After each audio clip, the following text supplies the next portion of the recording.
coordinated, integrated, whole of government and whole of society approach. In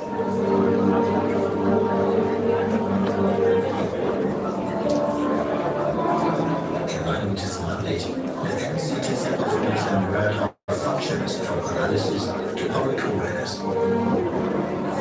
Meet the dedicated professionals shaping NCTC's operations.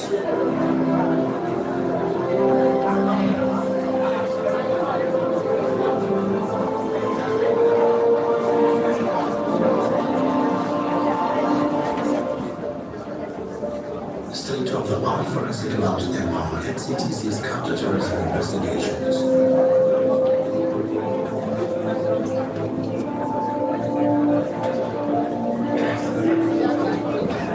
NCTC ensures thorough joint investigations and prosecutions to bring terrorists to justice.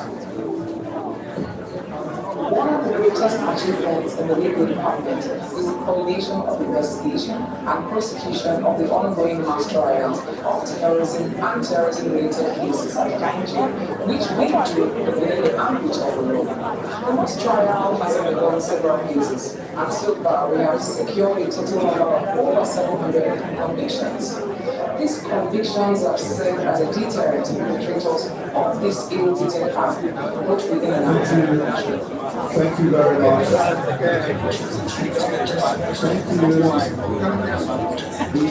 you. Thank you very much. Thank you. Thank you. Please, would like everyone to please be seated. We'll be starting with the national anthem very shortly. Please be seated, everyone. Let's have the aisle cleared as we are now set to begin.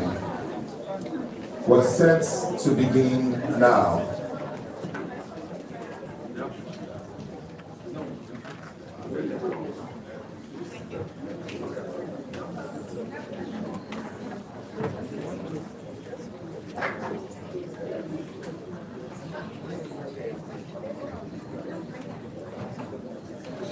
Once again, we want everyone to please be seated as we are set to start.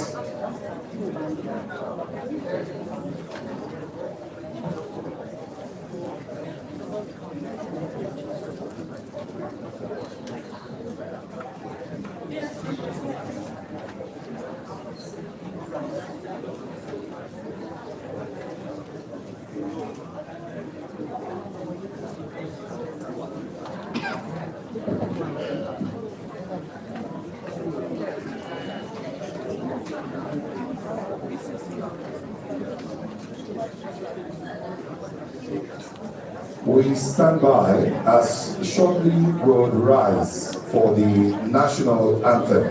All rise, please. All rise.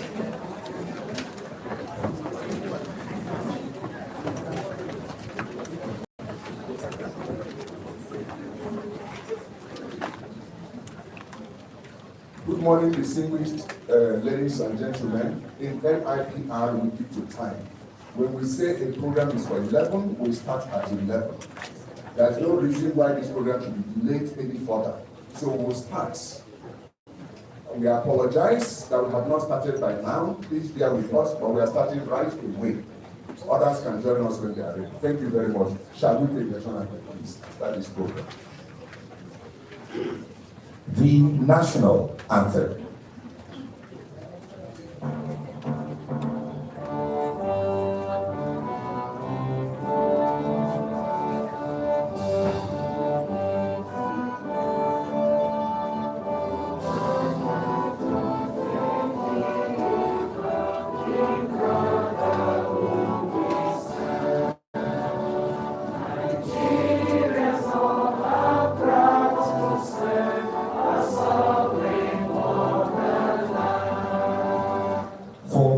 We'll take the third verse. Please recite, O God of all creation, grant one request. Help us to build a nation where no man is oppressed.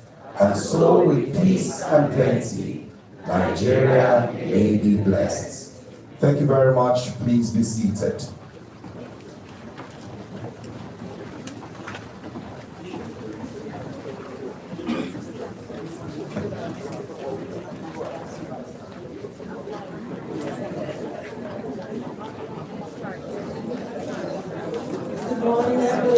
welcome once again to this very important program of the International Women's Day celebration organized by the Nigerian Institute of Public Relations in collaboration with the National Counterterrorism Center. Please, let's be seated. I don't need indulgence to just be seated. For now, we'll take the receptive too. We're now going to take the receptive, the IT please. Ladies and gentlemen, volume please, increase the volume please. National Security Advisor. Before we begin today's session, please give just a moment of your attention as we share a few important safety reminders, because here at the NCTC, your safety always comes first. This King Abdullah II Ibn al-Hussein Auditorium is well equipped for your comfort and protection. There are 4 emergency exits, 1 to your left, leading to the foyer, 1 to your right, opening to the exhibition area on the ground floor, and 2 exits behind the stage, where most of us enter. In the unlikely event of an emergency, dignitaries in the front row should please use the exit to the right. Everyone else should carry the same through the narrow exit. Remember that the right side of the door is fitted with an automatic access system which opens only in a fire emergency. This building is fully automated with a fire alarm and public address system. If an alarm sounds, stay calm, listen for instructions, and walk briskly. Do not run as you make your way to safety. Our designated muster point is the open interlocked area right in front of the door. Should anyone require medical assistance, a fully equipped clinic is located within the complex with a medical team on standby.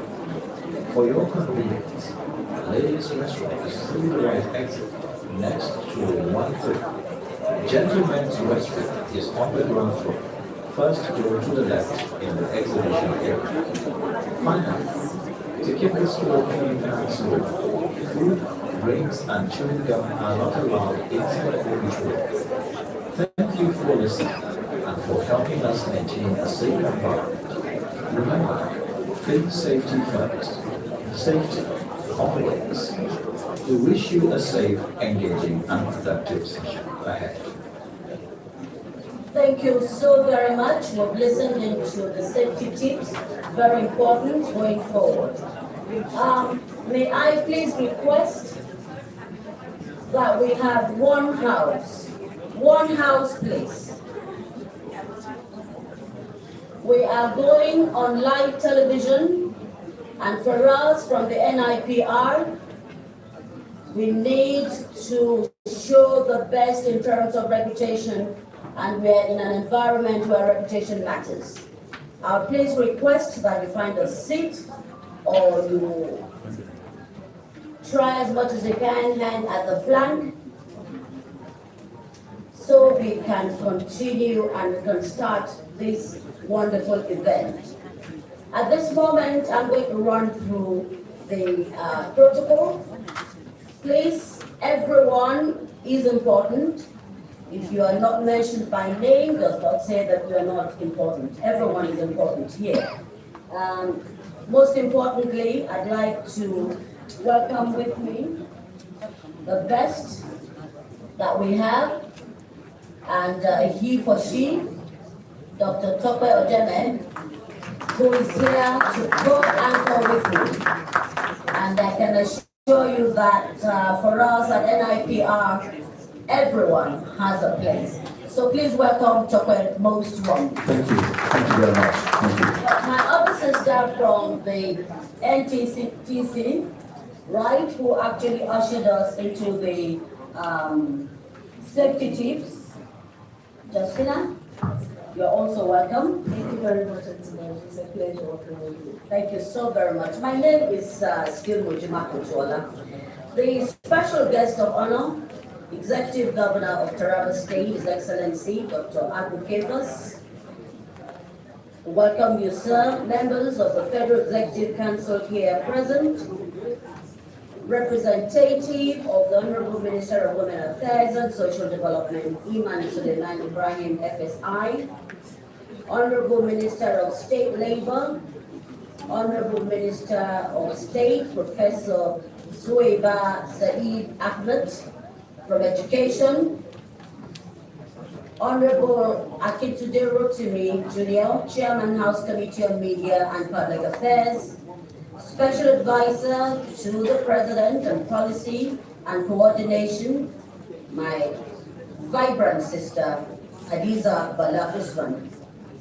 Special Advisor on Projects, Aisha Digil, the NFIU Director and Chief Executive Officer, Hajia Hafsat Abubakar Bakari, Director General NEMA, Zubeida Umar, the Comptroller General of the Nigerian Immigration Service, KN NAPDAP, Your Excellencies, the UAE Ambassador to Nigeria, Your Excellency, the Swedish Ambassador to Nigeria, Your Excellency, UN Women Representative to Nigeria, Beatrice Iyo, who has been here earlier and still with us.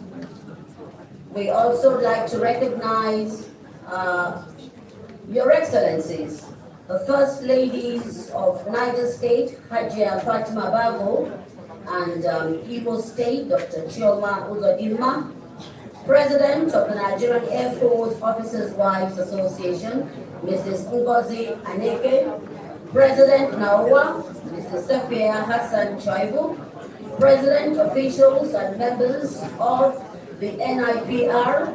I'd like to single out my own president, Dr. Ike Neleaku, President, and supported by his wife, also a member of the Nigerian Institute of Public Relations, the Vice President of the Nigerian Institute of Public Relations, council members, fellows, and very esteemed members of the Nigerian Institute of Public Relations. Representatives of MDAs of both federal and states here present, Your Excellency, Engineer Noimat Salako Uyetele, Deputy Governor of Kogi State, our guest speaker, and very erudite panelists, members of management and staff of the NCTC ONSA, ladies and gentlemen of the press, very, very distinguished guests, ladies and gentlemen. It is with great honor and excitement that I welcome you to this special International Women's Day celebration, hosted by the Nigerian Institute of Public Relations. Today we gather not just to celebrate women, but to amplify a powerful message captured in this year's theme: communicate to balance, gain equity, empower women, which turns us that and reminds us that communication is not just about words, it's about influence, inclusion, and impact. It is about ensuring that women's voices are not only heard, but respected, represented, and reflected in the decisions that shape our society.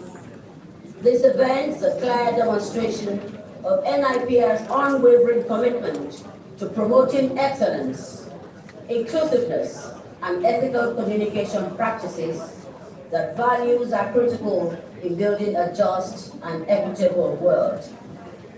As I welcome all of us here today, I pray that the enthusiasm that has been displayed with the attendance of the array of wonderful, great women and men would also springboard us to ensure that women's voices, thank you, this is wonderful, women's voices are heard. I would call for my colleague here to recognize the NCTC people, but before I do that, I think we need to give a very loud round of applause to the President of the Federal Republic of Nigeria. The power of the woman came to fore during the APC convention. He made a promise. We are going to be tracking that promise. But in the true sense of who we are as Nigerian women, who believe that our governance will keep to his words, who believe that Mr. President says there must be a place for the Nigerian women. Can we please all rise? Just give it a round of applause. We'll find a way of sending this message to you. Right. We have my sister Hadiza here. Please let him know that on behalf of NIPR, we are pleased with that commitment and we'll be tracking the commitment. Thank you. Please. A round of applause for the President. Please give us to recognize members of the NCTC. Please be seated. Thank you. Thank you very much, Antimoji. Another round of applause for our own iconic media expert, Antimoji Makinjo. A round of applause for her, please. Okay, before recognizing the presence of some distinguished NCTC directors here present, Director of Policy and Strategy is here. Also recognize the presence of the Director of Intelligence, NCTC, Idina Janabo. Also recognizing the presence of Director of Preventing and Countering Violent Extremism, Ambassador Abimbola Onosoko MNI, she's here. And while Antimoji was speaking, some other people, everybody here is important. They enter some of our other guests. We can see here the representative of the Nigerian Army Officers' Wives Association, Dr. Stefia Shaibu, ably represented by the Deputy President, Mrs. Alabi, she's here. And also recognizing the presence of Nigerian Air Force Officers' Wives Association. She is here, Mrs. Neki, you are welcome, ma'am. And here also is Mrs. Victoria Rakiche. That is the president of the Nigerian Correctional Officers' Wives Association. You people are not clapping. These are the wives of our heroes that are there watching at the front line for us. It's not easy. So I have also here the presence of the Nigerian Civil Defense Officers' Wives Association. Every represented here, please wave your hands. You're welcome, ma'am. And we keep recognizing our guests as they come in. Thank you very much for coming. Just sit tight and enjoy the program. God bless you. That's more. At this moment, I just want to say that for us here, in the comfort of this room, we're just not enough to drive the dream of the Nigerian women. We have here people that we have, wonderful great women, that we have identified as unsung heroines, and they're here with us. Some of them, but at the appropriate time, you will get to see them. Please, can we, yes. Thank you very much. At the appropriate time, we'll bring them on. At this moment, I'd like to inform us that we have with us the Executive Governor, Taraba State, who is our special guest of honor, His Excellency Abu Kefas. Please, can we welcome him very, very warmly. Let's give him the Nigerian welcome. We also have in his company, Dr. Dapuku Peterside, Manager Penhall Consult Limited, who is here with us. Our host is here now. Thank you so very much. We have here our host, is a he for she committed, Major General Adamu Laka, National Coordinator, National Center, Counter-Terrorism Center host. Please, I want the applause to be so loud.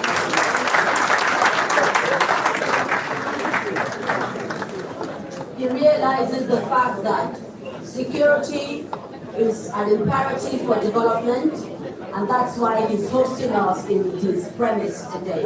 Thank you very much.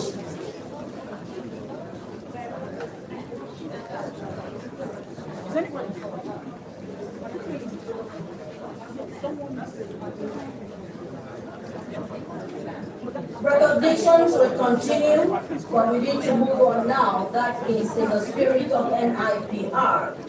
At this moment, Your Excellencies, all very, very distinguished ladies and gentlemen, I'd like to invite the National Coordinator, National Counter-Terrorism Center, Major General Adamu Laka, who will address us and welcome us formally. Please, let's put our hands together for you. And may I request that we have one house. No, she's not yet here. It's all right, I'll be there. All right.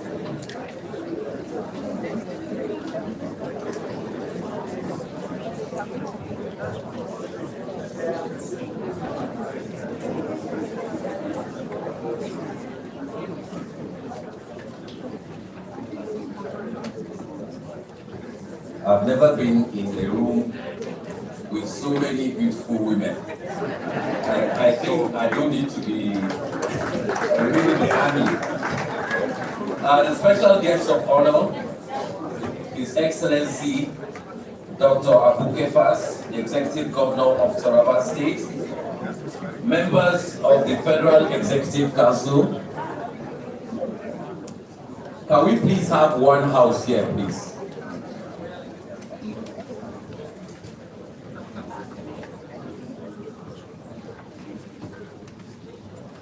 Honorable Minister of Women Affairs and Social Development, Honorable Minister of State and State Labor, Honorable Minister of State Education, Her Excellency Senator Zainab Guri, Honorable Minister Akintunde Rotimi Jr., Chairman House Committee on Media and Public Affairs, Special Advisor to the President on Policy and Coordination, Hadiza Bala Usman, Special Advisor on Projects, Aisha Digel, the Director, Chief Executive Officer, NFIU, Hajia Hafsat Abakar Bakari, Director General NEMA, Hajia Zubeida Umar, the Comptroller General of Nigerian Immigration Service, His Excellency, the Ambassador to Nigeria from the United Arab Emirates, UN Women Representative to Nigeria, Second Secretary Economic and Commercial Affairs Embassy of Czech Republic, Her Excellencies Chairman Nigerian Governors Wives Forum, Ambassador Professor Mrs. Olu Folake Abdul Razak, the First Lady of Niger State, Hajia Fatima Bago, and of Imo State, President of the Nigerian Air Force Officers Wives Association, Mrs. Ngozi Aneke, President Naoa, Mrs. Sefia Hassan Shaibu, President, officials and members of the NIPR, representatives of ministries, departments and agencies, guest speakers, panelists, members of management and staff of the National Counter-Terrorism Center. Sorry, this protocol list is too much, please. So, apart from His Excellency, the Executive Governor, our special guest, please let's stand on existing protocols established.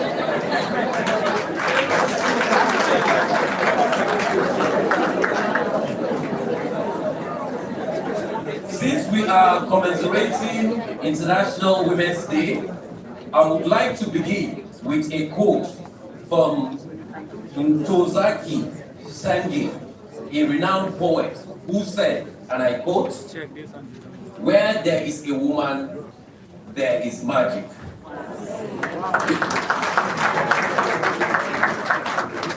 It is indeed a delight to warmly welcome you all to the National Counterterrorism Center for this momentous occasion.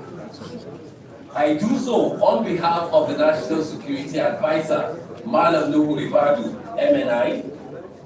This event is co-hosted with the Nigerian Institute of Public Relations to commemorate this year's International Women's Day and I wish to commend the president and leadership of the Institute for their partnership and continued dedication to strengthening strategic communication and national cohesion in Nigeria. Ladies and gentlemen, International Women's Day offers a valuable opportunity to reflect on the critical role of women in shaping inclusive societies and reinforcing the foundations of peace and security. This year's theme, Communicate to Balance, Gain Equity, Empower Women, is particularly relevant in today's complex information and security environment. The theme stresses the power of communication and reminds us that the way narratives are constructed and shared can either deepen divisions, or build bridges of understanding, trust, and the cohesion across societies. For us at the National Counterterrorism Center, whose mandate entails the coordination of national efforts on counterterrorism as well as preventing and countering violent extremism, we recognize that sustainable security extends beyond kinetic response. It is firmly grounded in the preventive principles, which are aptly captured in our policy frameworks and National Action Plan for Preventing and Countering Violent Extremism. This framework advocates for balanced engagement, gender inclusion, and the empowerment of women as key contributors to peace building, resilience, and national stability. We continue to acknowledge the indispensable role women play in the society as community influencers, peace builders, early warning actors, and agents of positive change. In this regard, we remain firm on our foundational principles of whole of government and a whole of society approach, recognizing that lasting security and peace cannot be achieved through security institutions alone, but through sustained collaboration across government institutions, civil society, and professional bodies. It is on this footing that our partnership with the National Institute of Public Relations becomes particularly significant, given its vital role in shaping narratives, strengthening strategic communication, and promoting responsible information management in support of national objectives. In an era where narratives shape perceptions and influence realities, the role of public relations professionals in promoting credible information, countering harmful narratives, and fostering social cohesion remains indispensable. Distinguished ladies and gentlemen, as we commemorate International Women's Day, it is also important to place women at the center of today's reflection. Women remain central to the stability and progress of every society. They are not only caregivers or nurturers of family, but also leaders, mediators, educators, and builders of peace whose influence extends across communities and generations. Today's event, therefore, also serves as a reminder of the importance of creating more space for women's voices, leadership, and participation in aspects of national life, including security and governance. Here at the center, we have since recognized this imperative and have been deliberate in strengthening the inclusion of women in our processes and engagement, in line with our commitment to exclusive and people-centered approaches to national security. From my viewpoint, this gathering promised to be rich and insightful. I therefore encourage all participants to engage actively. Once again, I sincerely appreciate the National Institute of Public Relations and for this collaboration, as well as all stakeholders, distinguished guests, and participants who have taken time to be here. On this note, it is my distinct honor to, on behalf of the National Security Advisor, Malam Nuhu Ribadu, MNI, to welcome you all once again, and I wish us a productive and impactful engagement. Thank you, and God bless the Federal Republic of Nigeria. you very much, sir. Please give him another round of applause. Thank you. Thank you very much, sir. Sir, when you said that it's the first time you're in a room with so many women, I heard somebody whisper, are you terrorized by the number of women? And I helped you to answer that you can never be terrorized. I think I'm correct. Please give General another round of applause. Your Excellencies, distinguished ladies and gentlemen, it's an array of very distinguished personalities here today. While the speech was on, we had His Excellency Engineer Abdullahi A. Sule, Executive Governor of Nasarawa State, ably represented by His Excellency Dr. Emmanuel A. Akabe, Deputy Governor of Nasarawa State. Please give him a round of applause, Your Excellency. We appreciate you for being here. Thank you. We also have distinguished Senator Grace Benz. She's here. Thank you very much, distinguished Senator. Please a round of applause for her. We are also glad to have a couple of other distinguished personalities here with us, some just getting to sit down. At this time, we'll move on to now take the opening remark by the lady who has chaired this committee, the first NIPR IWD International Women's Day celebration. She will be sharing with us the journey, the vision, the inspiration behind this program. Please welcome Hajia Lami Tumaka, Fellow of the Institute. Thank you. Good afternoon, distinguished ladies and gentlemen. Just like Major General Banker said, I've not seen this number of people in one place in my entire life. And I am over 60 years old. So I say thank you to all of you. What did you say, Mr. Sasso? Thank you for bearing with us, especially those of you who are standing. We see you. Thank you very much. Distinguished guests of honor, Your Excellency, my chairman. He has been running away from me. He was my chairman at NIMASA, and he was my very good friend. You know, at NIMASA, you have ups and downs. Today you are in power, tomorrow you are thrown out. Each time I was thrown out, he stood by me. But since he became a governor, he has been running away from me. For whatever reason, I don't know.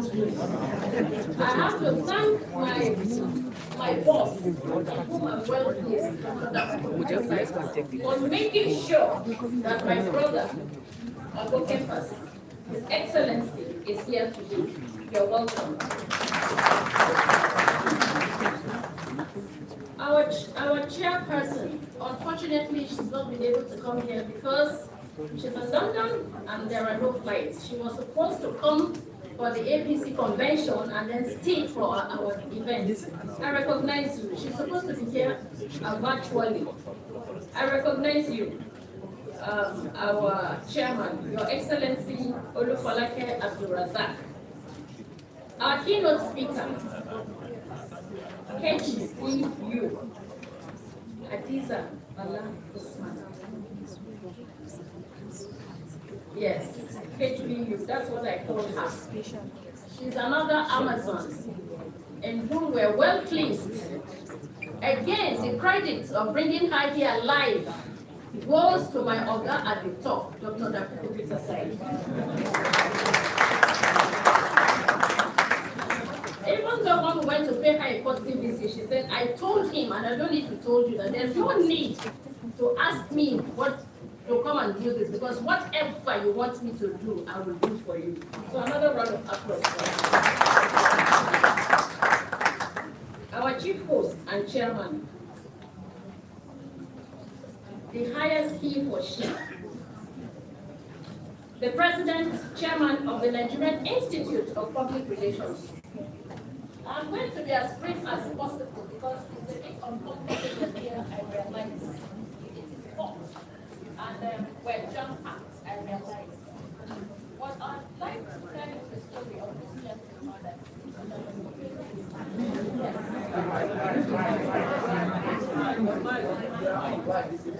Okay, I'll take the microphone. Sir, she has asked you to rise. Women, is this difficult to disobey women, as you already know? Maybe. I've asked this gentleman, this amazing man, this wonderful man, this transformational gentleman.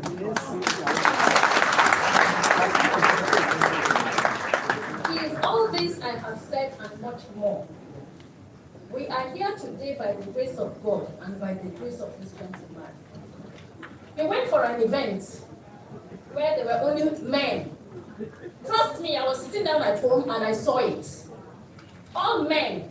And I said, how come? And there are women in the Nigerian Institute of Public Relations.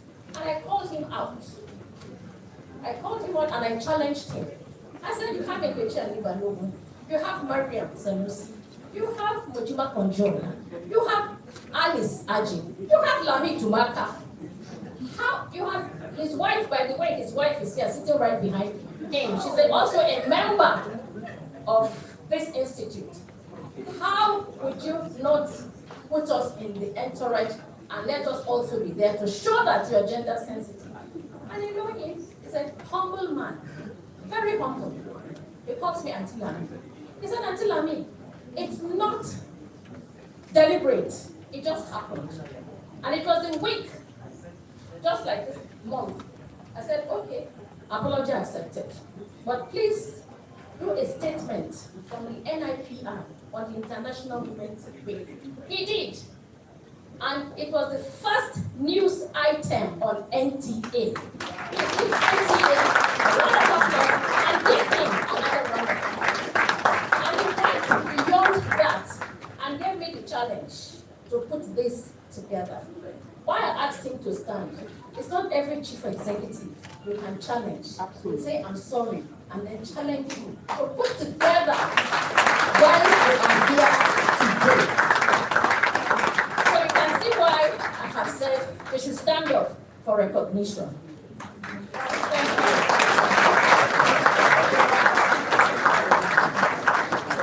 You can sit down. And I need to let you know that you're all live on AIT.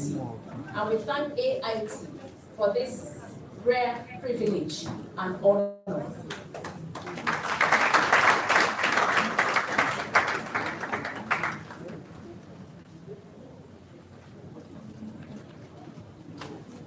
I have a prepared speech here, but I don't think I'm going to read any long speech for you people. Because I must mention the Vice President, Professor Emmanuel Eldora, and his wife, who is also here. The Minister of Women Affairs has just come.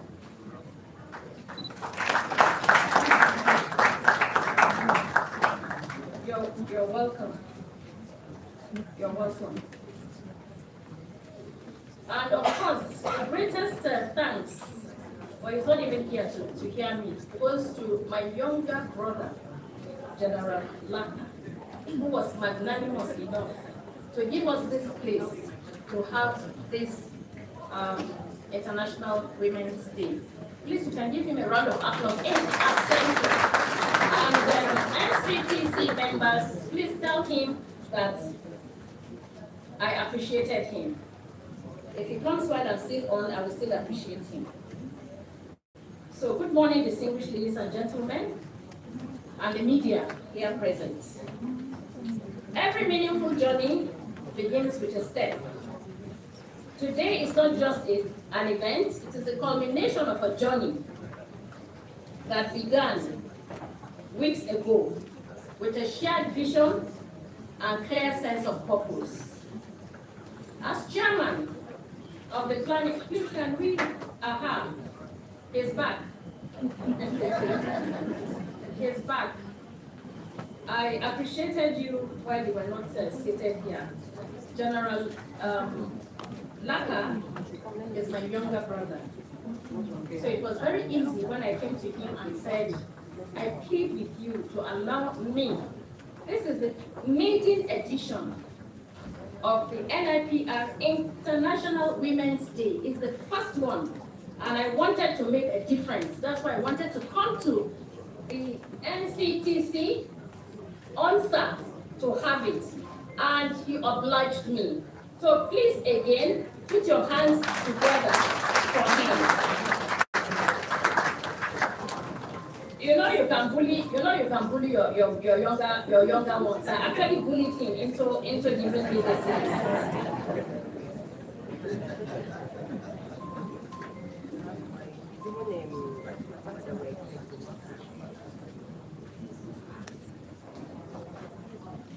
As chairman of the planning committee, I consider it a rare honor and privilege to have been entrusted with leading the first ever NIPR International Women's Planning Committee.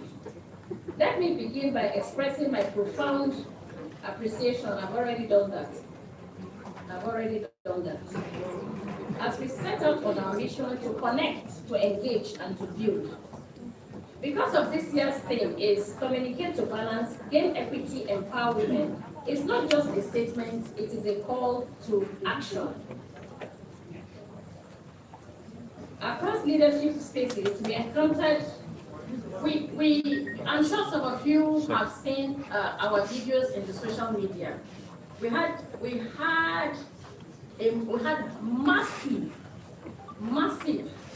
massive engagement. A lot of you that are seated here, those that actually personally, the committee went to the field.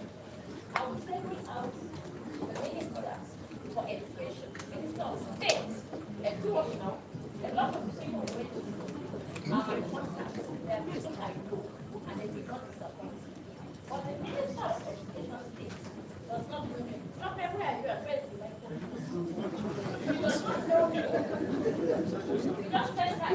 No one has to stand, like you told me.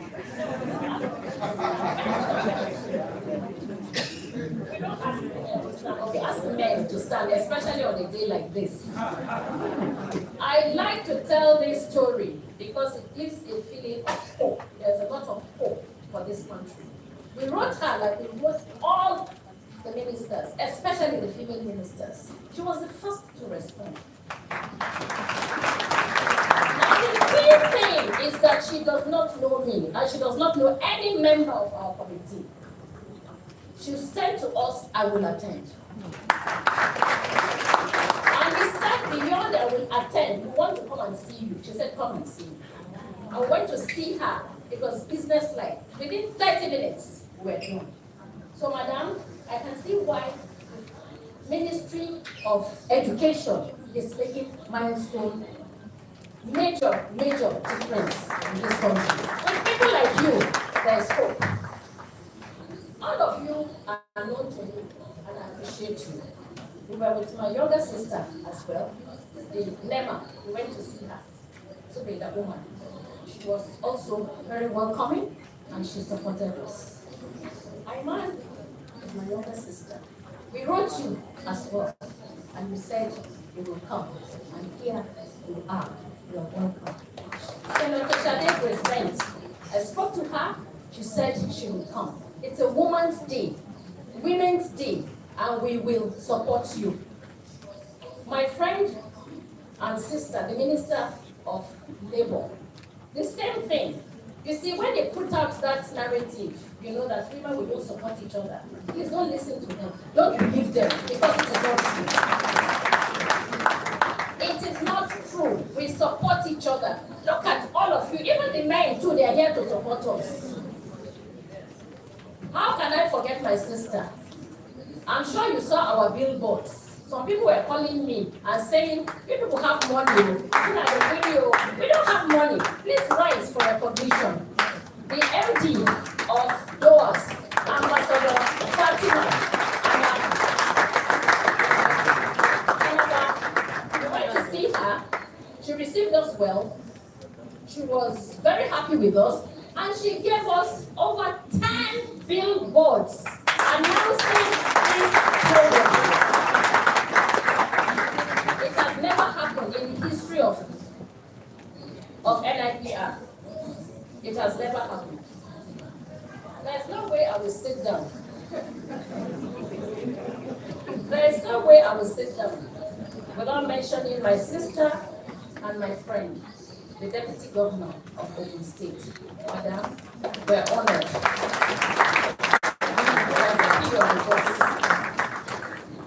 The Deputy Governor of Nasarawa State, you are a he for she. We acknowledge you.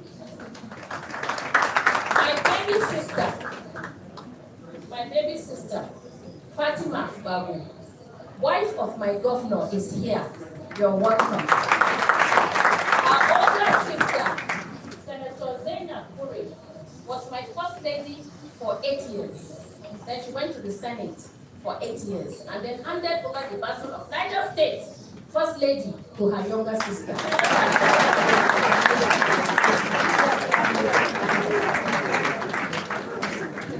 My sweetheart is here, the DG of NAPTIP. I said to her, because where we went, we were supported.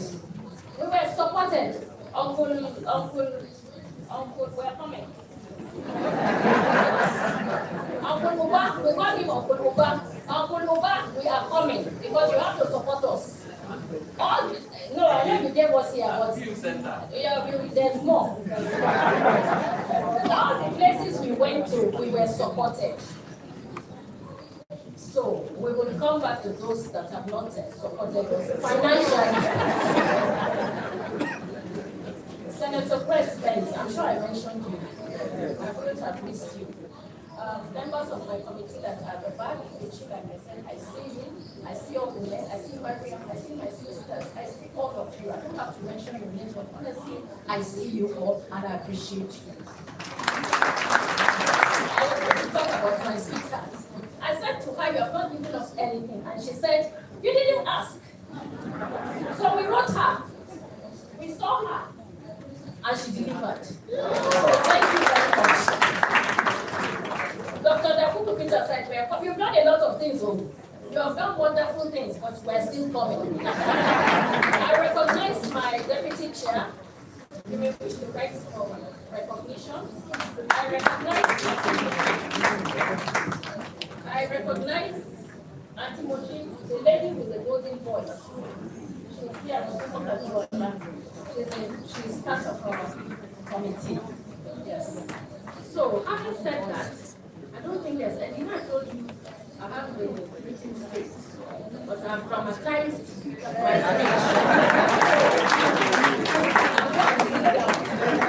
If I bring out anything or anybody, please forgive me. But before I go, members of my committee, this is the only opportunity I have to do what I want to do now. I know the president will say, oh my God, Hajia has come in. Members of my committee, you have done so well. What I wanted to do is to bring you all here, so I stand here for recognition. But I'm seeing too many eyes that are not so. Please rise wherever you are for recognition. You have done very, very,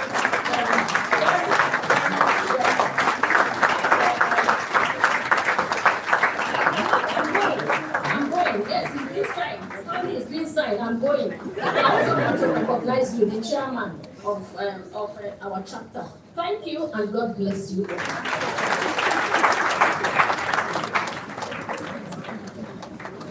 May I please ask that we give a deserving applause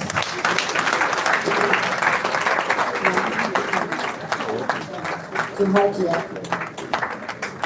We're moving on, and I just want to please request that when you come up to speak, the protocol has been established. You can just go ahead with your speech. But before I call on the next powerful speaker, please can all the men in the house remain seated, while all the women in the house please stand up in our usual mother style and appreciate the patience, the cooperation of this wonderful he for she's. And as we do that, let's give them a very loud round of applause. Thank you very much.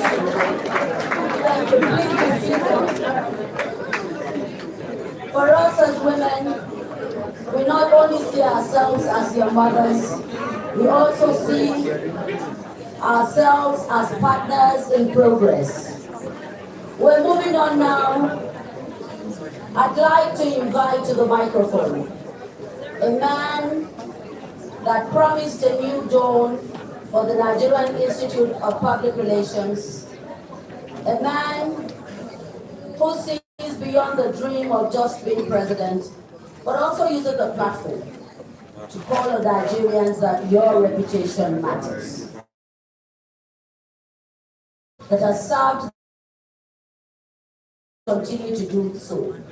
A man who is bringing more than 100 and how many countries? 126 countries to Nigeria. He's bringing that to this country because we believe in this country. Welcome with me, my president, my brother, Dr. Ike Nyeleaku.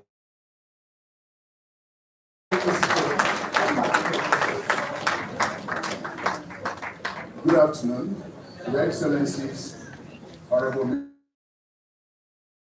diplomats who are with us, particularly the Swedish ambassador to Nigeria with us, the Nigeria with sincerely. Thank you so much. Protocol has been duly established. Gentlemen and ladies, I just want to say a few words. 52 years ago, our host, I want to thank you immensely. This one is not protocol, this is appreciation. Because you are a gentleman, very calm, very organized, very strategic, a thoughtful man, and we appreciate the way you do your things. Thank you for giving us the opportunity to be here. Thank you, thank you. You can see that we are oversubscribed. 52 years ago, precisely in 1974, in Trenchtown, Jamaica, the legendary Robert Nesta Marley, also known as a powerful song, in his Natty Dread album, he talked about no woman, no cry. That song celebrated what looked like humanhood. It became like an outstanding anthem for women. But they missed the real message, because that was not the message. You see, in the language of the Caribbean, Bob Marley ministered that song as a message of comfort, which simply meant woman. And he said so because he recognized the bodies women had carried over the years, some of which he witnessed when he was growing up in his environment. So it became a recognition of silent sacrifices women made and are still making, and the quiet strength with which they hold families and societies together. But today, on this International Women's Day, we gather because the NIPR is celebrating women. We believe that the world must move beyond telling women don't cry. We must tell women lead. We must tell women to rise. We must tell women reshape the future of the broken values in our families and our societies. Your Excellencies, ladies and gentlemen, it is that I join friends and those who are with us online to welcome you to the maiden International Women's Day celebration of the NIPR. Not only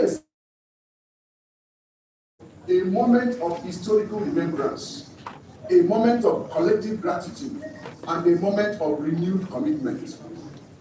Your Excellencies, For much of human history, the story of civilization has been written largely in the voices of men, while the contributions of women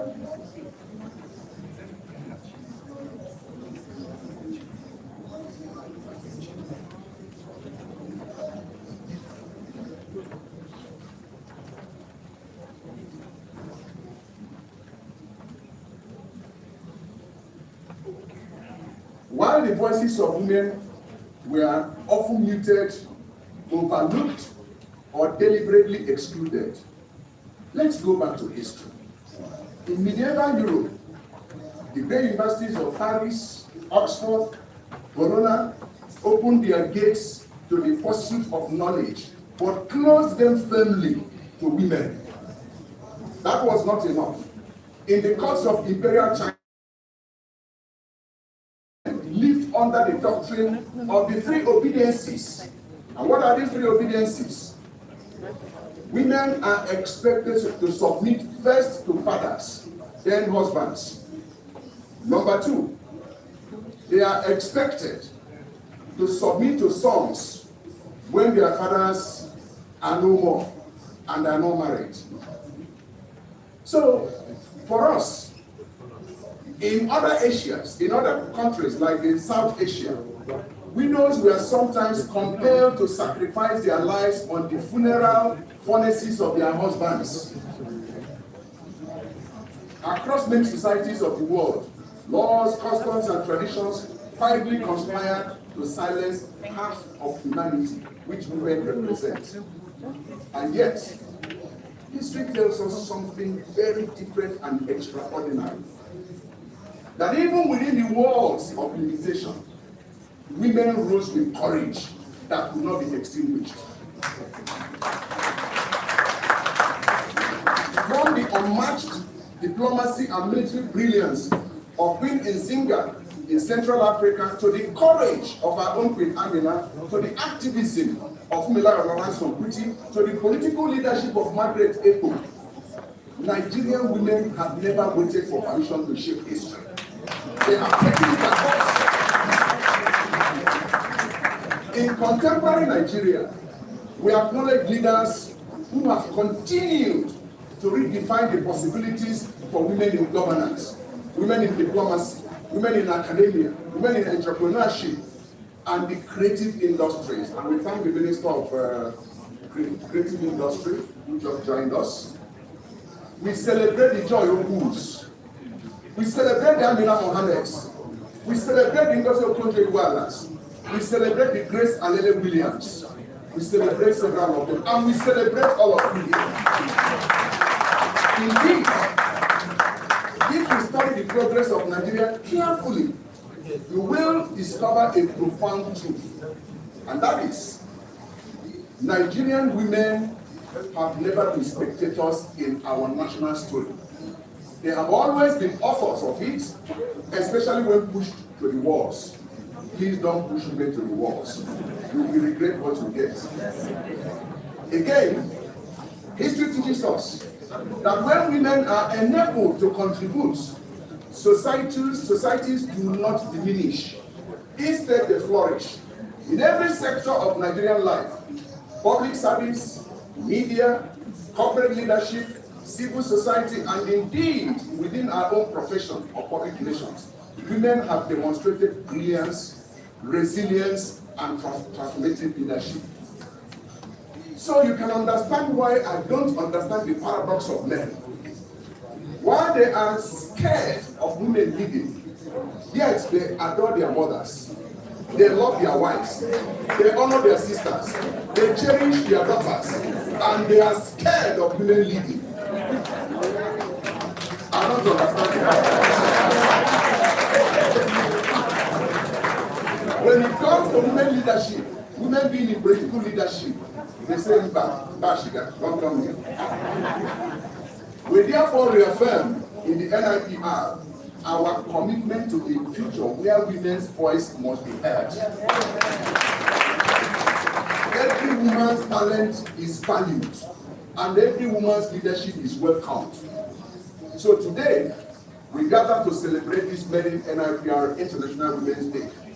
We honor not only the strugglers or the struggles of the past, but the extraordinary possibilities of the future. Because as we lament the past, we must look up to the future. We celebrate the unstoppable force of human progress that women represent. We affirm a simple but powerful truth that the progress of humanity has never been the work of men alone. Because the future of Nigeria will decide will not only be built by men. I'm conscious of time, so I'm skipping some of the things. We now have to be more hopeful and more prosperous. Yet, as we celebrate today, we must note that across the world, and here in Nigeria, women still face structural barriers, imbalanced opportunities, underrepresentation in leadership, disparities even in pay. When you go to do some job, they will tell you that this is for women, this is for men. And we're part of it. So, for us in the NIPR, this responsibility carries a special meaning. As custodians of reputation, shapers of narratives, stewards of public trust, we recognize that communication itself is a powerful instrument of inclusion and can also be used for exclusion.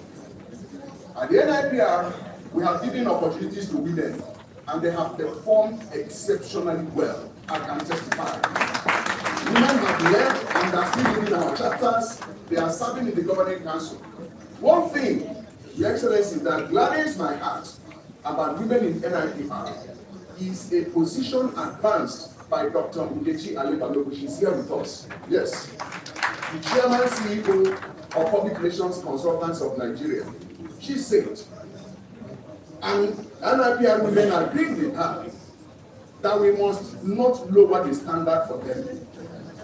We should provide the enabling environment for them to compete so that they can earn their positions with respect, with dignity, with honor, not with courage.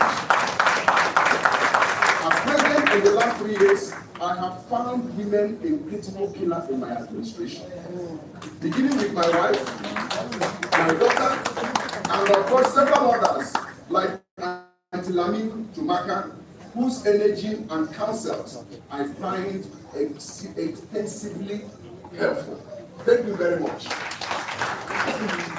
The stories societies choose to tell and whose voices are amplified shape the possibilities of future generations. For us, therefore, the event is both an act of destiny and providence, because if you look at the theme, it says communicate to balance, gain equity, empower women. Therefore, our responsibility as I conclude, as communication professionals, is very clear. We must continue to help build a narrative ecosystem where women's contributions are visible, respected, and celebrated. Where young girls can look at leadership and see themselves reflected in it. As they see ministers who are women, they must see themselves in those women ministers. Today's many celebration is therefore very symbolic to us. The journey has just started. It has also given us the opportunity to honor remarkable women within our professional community. To the women, our profession, and our nation, we say your leadership strengthens our institutions. Your insight enriches our possibilities and conversations. Your resilience inspires our progress. Today, one thing is that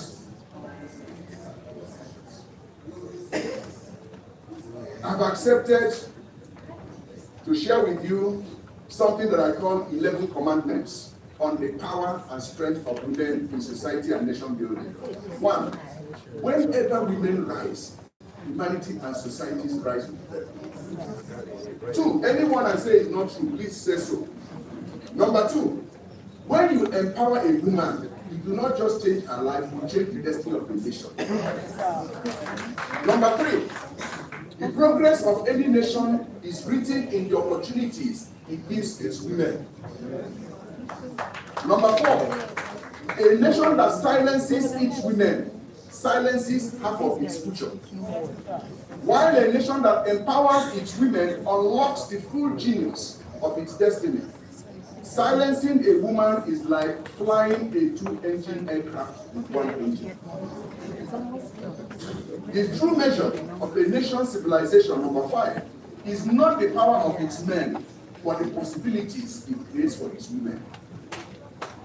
Number 6, the future of nations will not be written only by men. It will be written by the full genius of humanity. And that genius must include the strength, the wisdom, and the leadership of women. When a society, number 7, gives its women the freedom to rise, it does not merely change their lives. It changes the destiny of generations here on board. Number 8, when you empower a woman, you do not just uplift a person, you elevate a generation and accelerate a nation. A society, an organization to be women ahead or place them below. If you place them below, you will remain below. I'm speaking from experience, don't ask me how. Number 10, when women lead, institutions become more resilient. Nations thrive and prosper. And finally, number 11, the progress of any nation is inseparable from the progress of its women. I can tell you, sir, the national coordinator, that with what we have done for women today, see what is going to happen in your organization. Because the spirit and the energy of women have been brought in. You will see transformation. Your Excellencies, distinguished ladies and gentlemen, I'm happy to inform you again that your country, our Nigeria, will be hosting the World Public Relations Forum. It's a gathering of over 126 countries coming to Nigeria to celebrate the power of communication on the theme Public Relations, the voice of humanity. This is one gathering that will put Nigeria in the global map of communication. People who advise presidents, advise leaders of large corporations will be coming here in November 2026. And again, as Timothy was thanking the president, I want to again thank the president for accepting to be the chief host and patron for the World Public Relations Forum 2026. It is our time of greatness. It's our time of celebration. It is a time we must put our best foot forward because the world is watching us to see what we are going to do. On that note, I thank you for your attention. May God bless you. Up Nigeria.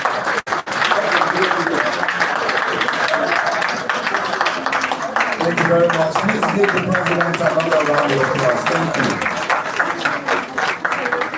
Your Excellencies, distinguished ladies and gentlemen, I need your attention.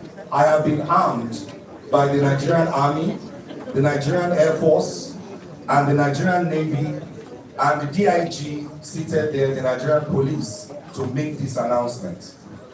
Remember, I have been armed. It's not physical, it is spiritual.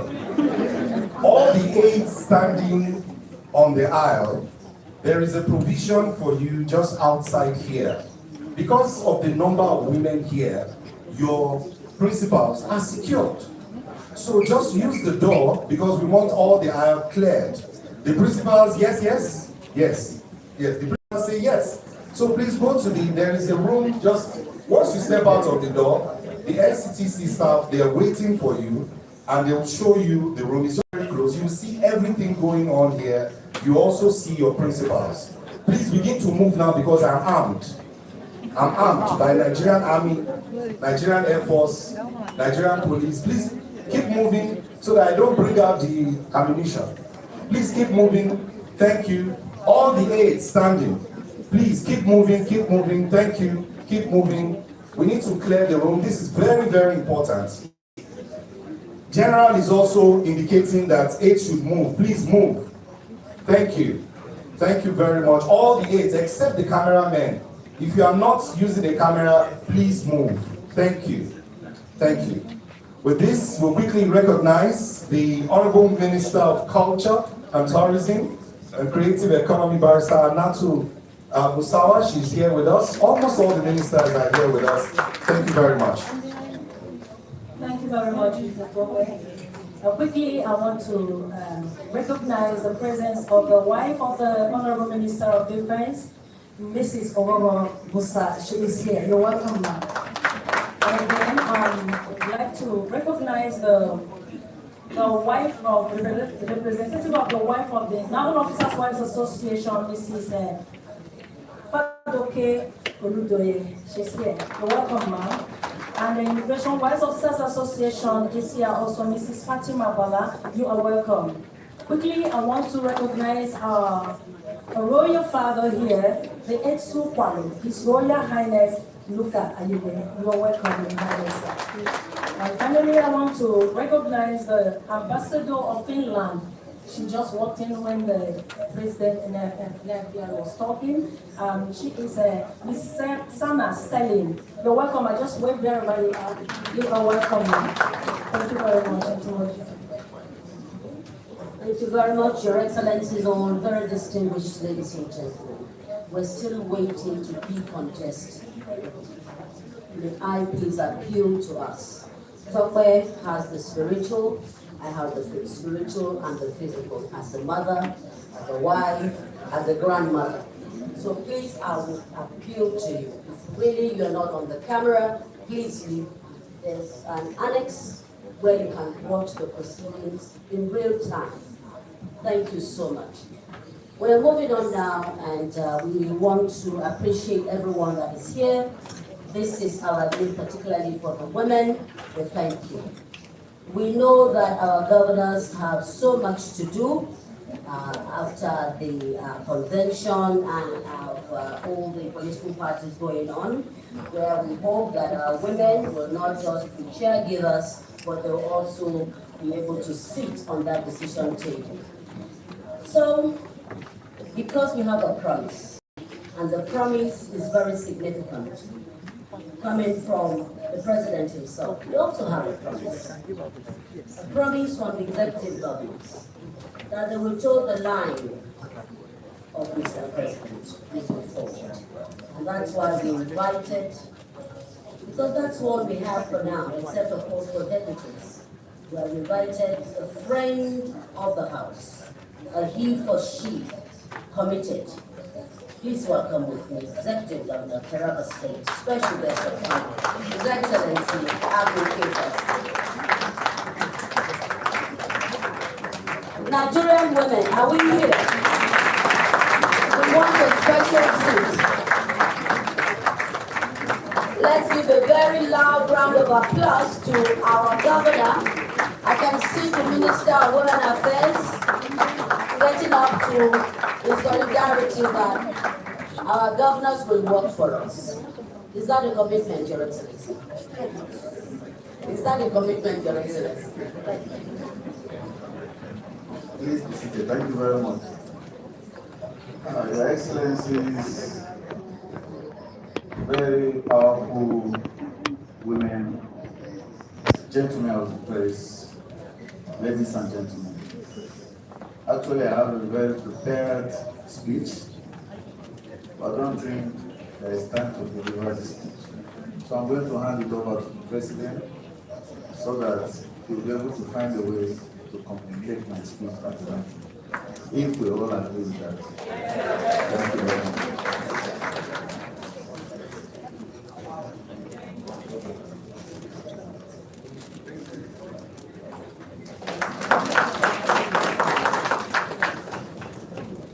Thank you very much. I'm very happy that I'm here today to witness this and also be part of this occasion. I just have to not tell you, I've said so much. Now you're bringing me back to the fold again. So I won't run away again. I want to just summarize the theme of this program by taking us back to time of creation. God actually wanted communication to balance, and that was when he said, it is not good for a man to be alone. So he needs a woman to communicate so that everything will balance. Because we men, we always try to be too busy. There was a break in that communication, and someone took the advantage and came in and then jeopardized what God has proposed and planned. I'm happy that we have realized this and we're getting back to it. When I was elected the governor of the state, of Taraba State, I brought in about 7 young women as my commissioner.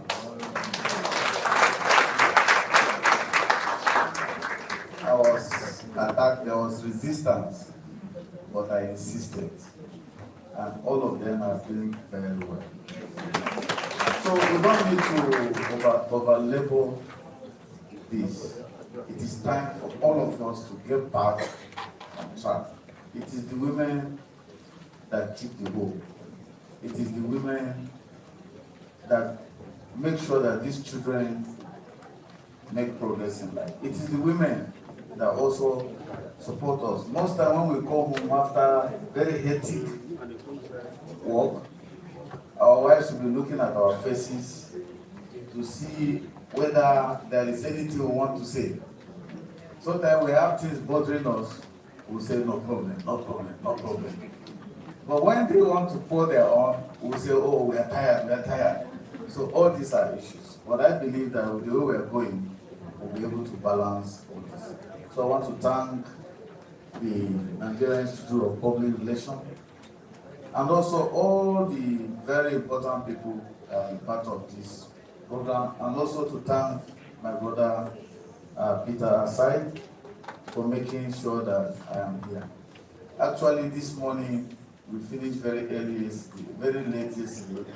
Early this morning I was on another program and I'm here. I would have loved to be here, but we have Nigerian Northern Governors Forum meeting in a few minutes to come. So please, I will beg to take my leave and I wish you a very successful program. Thank you very much.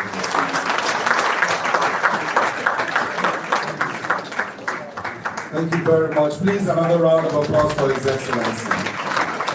Thank you. Thank you very much, Your Excellency. Just before we watch a brief video on the journey to IWD, I want to recognize Barrister Rimini Makama, Executive Commissioner, Stakeholder Management, NCC, Nigeria Communications Commission, NCC. Thank you very much, Ma, for being here. A major partner for this program, and thank you for all your support. We recognize the representative of the Controller General of the Nigerian Correctional Service, Dr. Glory Essien, Assistant Controller General. We also recognize Commandant Daniel Ekike, CGNSCDC. Thank you for being here. We recognize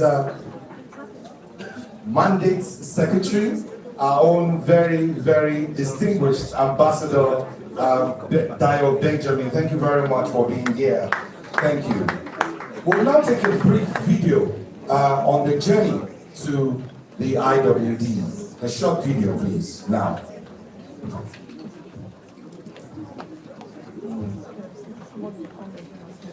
Leading to this moment, we set out with a purpose: to connect, to engage, and to build.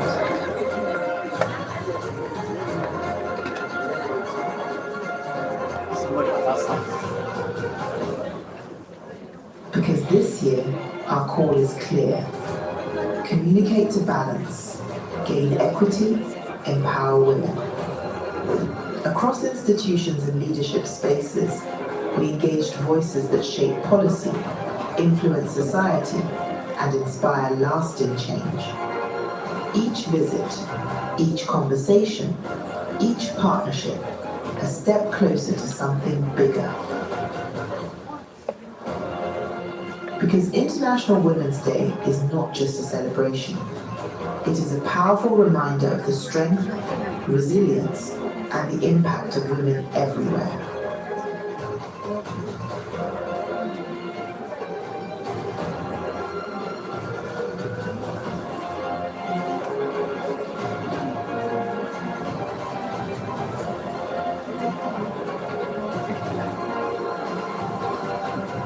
The momentum grew, the vision expanded, and the journey became a movement.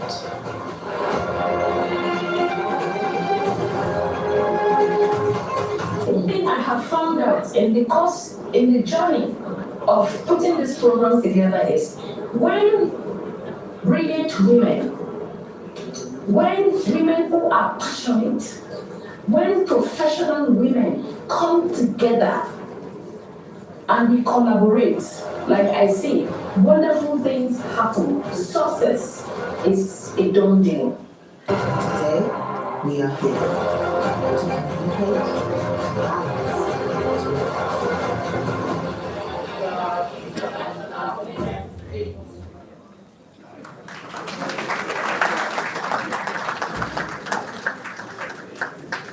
Thank you very much. The journey to the International Women's Day. We want to take a moment to very, very specially once again acknowledge the African Independent Television AIT covering this event live. Please give them a round of applause. At this moment, we're moving to another segment of the program, which will showcase, of course, the capability and the ability of a woman to stand her own if given the environment to thrive. But before we introduce her and bring her to the microphone, I'd like to request most humbly that our sisters that are doing us proud are also involved. Some of them had to sit on the fringes before they were properly seated. I'd like to recognize all the honorable ministers in the House. Please, I would want to request my sisters, most humbly, that you please rise to the request.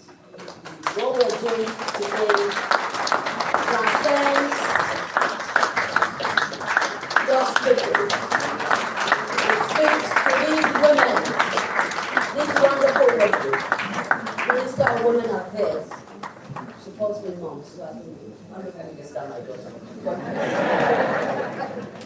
The Honorable Minister of State for Women Affairs, for Education. Thank you. That is one thing that we're doing that we're very proud of. My sister, from the Senate, from the House of Rep to the Senate, to the Minister, and then God help you. Please welcome me. Ever ready, Honorable Barrister Tuka. I just call her my honorable. Yes. We also have here with us, please, all the women that are holding or heading a parastatal or an MTA. Please rise to the recognize. Please rise to the recognize.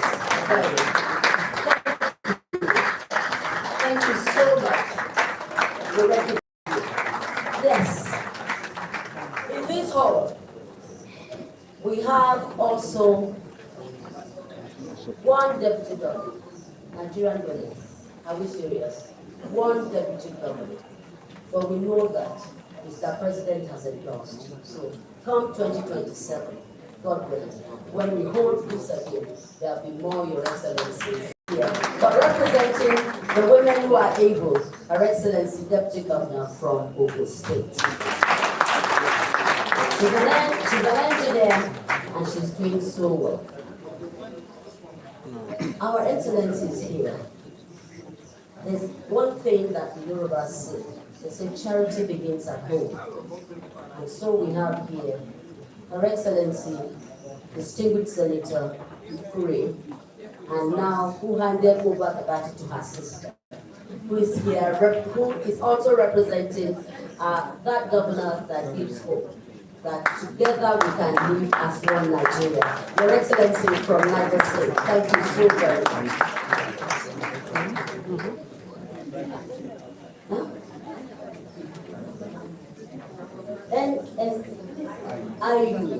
I know. They regulate. Yes, the chief executive officer, they regulate. That's where you put a woman. Integrity becomes the imperative for action.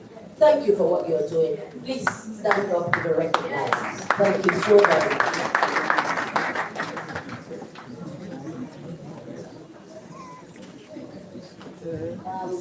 Yes. Okay. The President, the Deputy Former President, Mrs. Adosa, you're welcome. The Commandant Daniel Zidibe, representing CG NSCDC. Right. For all the women in the hall, please give yourselves a round of applause. And I'm sure our makeup is not running. But most importantly, thank you for the female staff of NCTC. You have been very supportive. Thank you so very much. Well, yes, it's hot in here, so we'll move on straight to our dynamic young woman. Wherever she goes, she makes a success of it, and that's the ability of the Nigerian woman. On behalf of all of us, please welcome with me the keynote speaker. Yes? Please rise, Hadiza Bala Osman, our keynote speaker, as I read her citation. She's a prominent Nigerian public servant known for her work in institutional reform. I'll make this very brief because it's very hot and we're all tired, so no need for any bio. We all know we are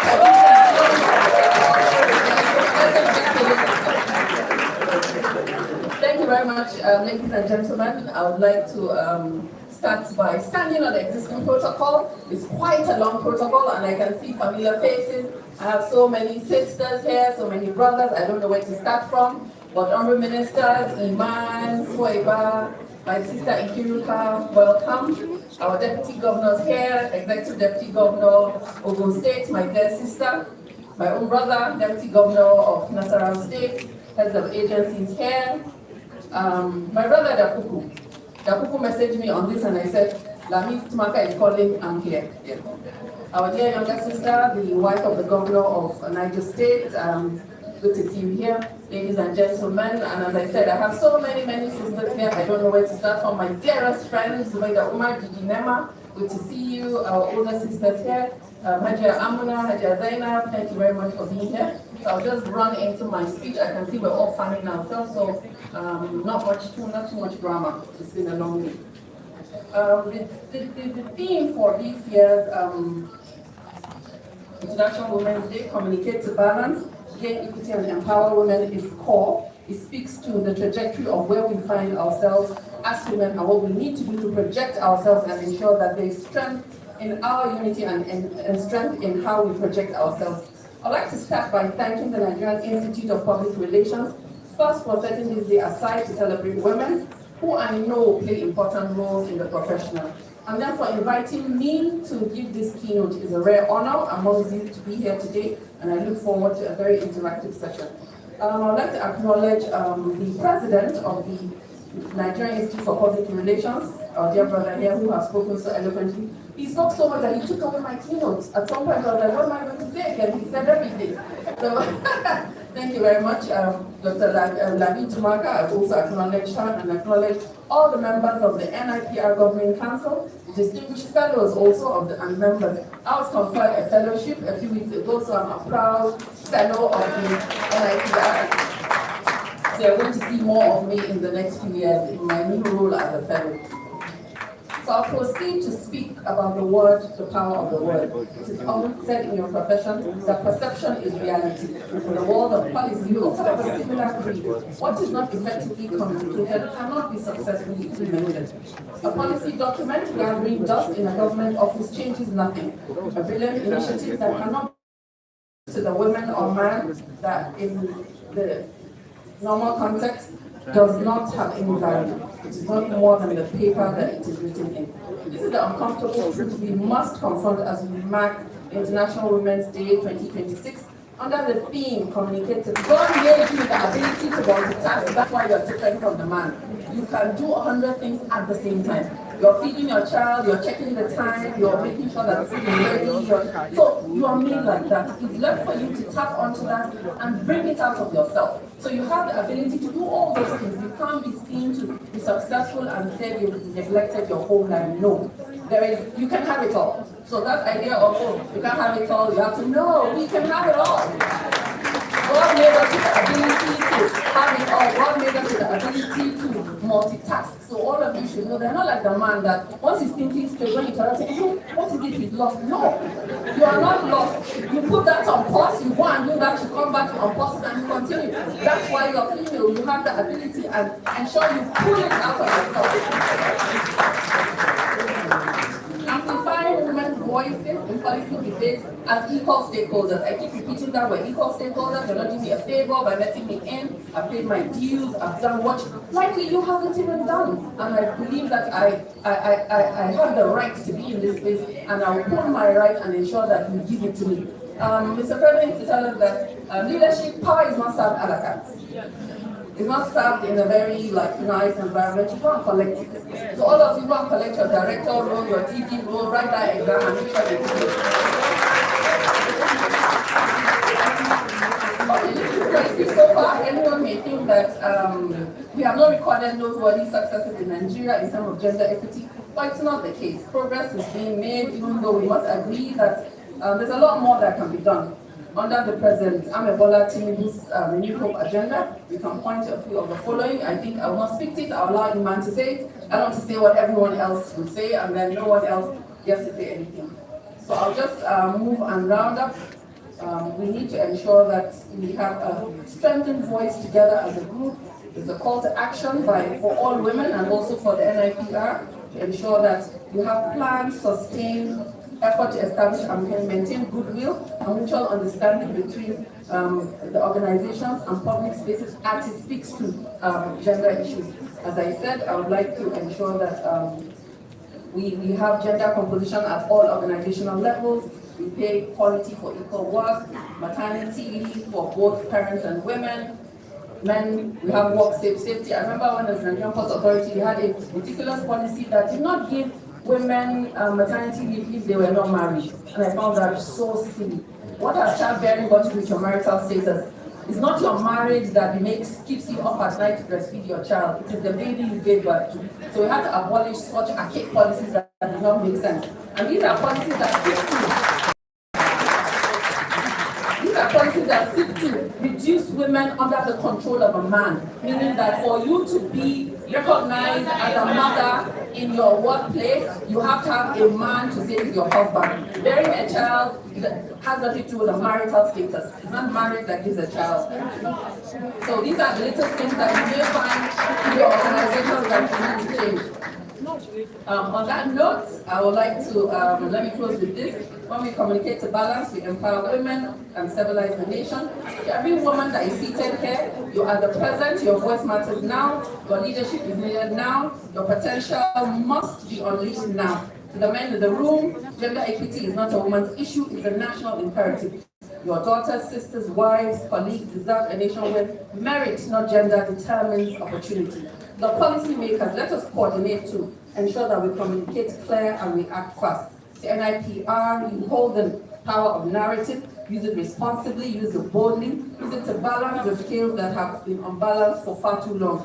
On my part, in my little corner, I'll ensure that we continue to do what is needed to have gender lens across the board for every policy that the government does. So I'd like to thank you all for listening.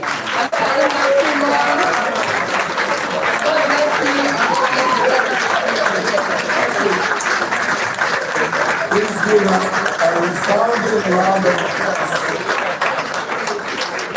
Thank you very much, our keynote speaker. Excuse me, ma. I just paused. Now I'm back. I'm now feeling, I'm learning from the speech.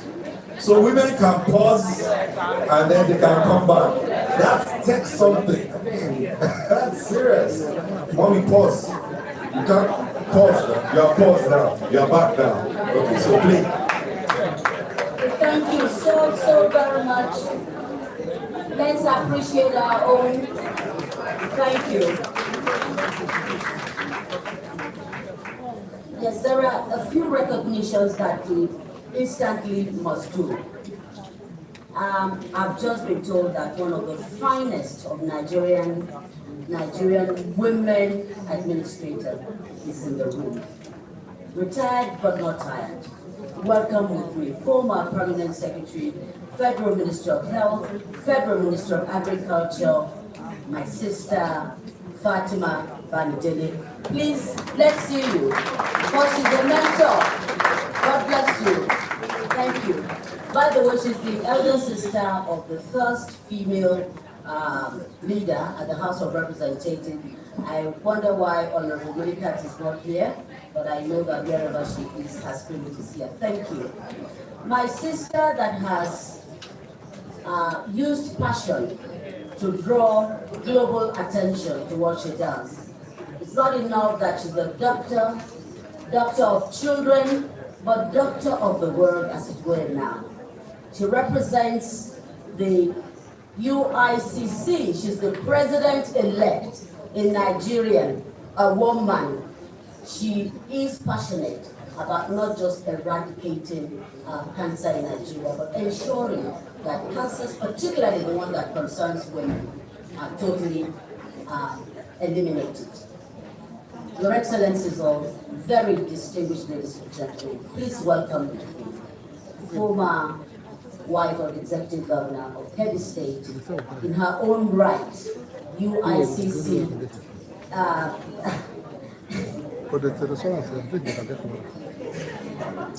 Oh my God, you see, when you have a younger sister who is bigger than you, sometimes. But seriously, very distinguished ladies and gentlemen, Dr. Zainab, the one and only, who has used her passion in medicine to gain a global recognition. Wife of the present Minister of National Planning and Budget. We're moving on quickly and we're going there. Yes. Okay, we also have Barrister Vera Ndanusa here from the federal establishment, the Lagos International Trade Fair Complex Management Board. She's EDCO. She's here with us. Thank you very much for being here. Chief Executive Officer of the Nigerian Financial Intelligence Unit, NFIU, Ms. Hafsat Abubakar Bakari is also here with us. Thank you very much for being here. Please a round of applause for her.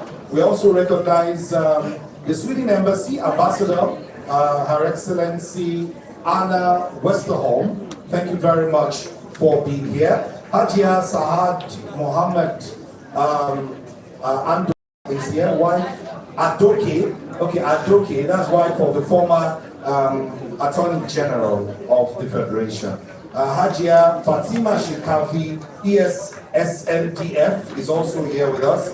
Already you've heard of Hajia Zainab Shikafi Bagudu. Then we have Hajia Amina Lawal, Federal Permanent Secretary, also here with us. And finally on my list, the MD CEO, DAR Communications, Dr. Marcel Ayanichi is also here with us. And we have Collins Wednesday here with us. Thank you. Thank you very much, Doctor. We're moving on to a very quick one. We'll run through it. We're going to be having some goodwill messages. Please, the protocol has been established. Just go straight to your comments and to take maximum of 1 minute 30 seconds. We start from the governance. And I'd like to request the presence of the Minister of Women Affairs and Social Development, my own special person, who will come up to speak to us on behalf of all the female ministers in Nigeria. Yes, please.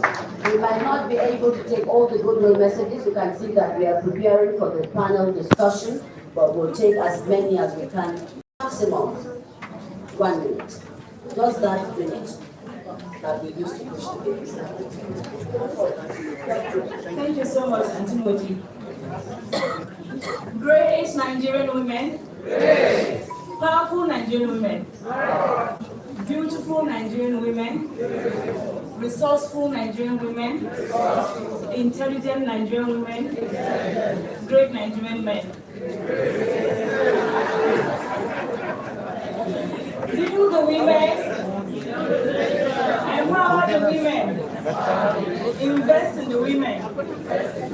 Protect the women. Ignore the women. No, I'll teach you the slogan for ignore the women. When you ignore the women, you lose election. That's what we say in the political space, and trust me, men don't like to lose election. And that's why they don't give you the seats. It's not because they don't like you, it's because they don't want to lose election. You know, they love the power thing. And I think that we must learn to do the same. And I think I must commend Haji Hezbollah Usman for the paper she presented, and also the president of the NIPR, you know, because they captured everything that needed to be said. May I start by acknowledging my Excellency, Deputy Governor of Nasarawa State, the he for she, gentleman per excellence, Dr. Emmanuel Akabe, Deputy Governor of Nasarawa State. May I recognize the she for she, Deputy Governor of Ogun State, Engineer Noima Solako, one of the 9 deputy governors we have today in Nigeria. So indeed, we have come a long way. May I recognize my colleagues? They were all here, but I think they've left. May I recognize all heads of government and MDAs.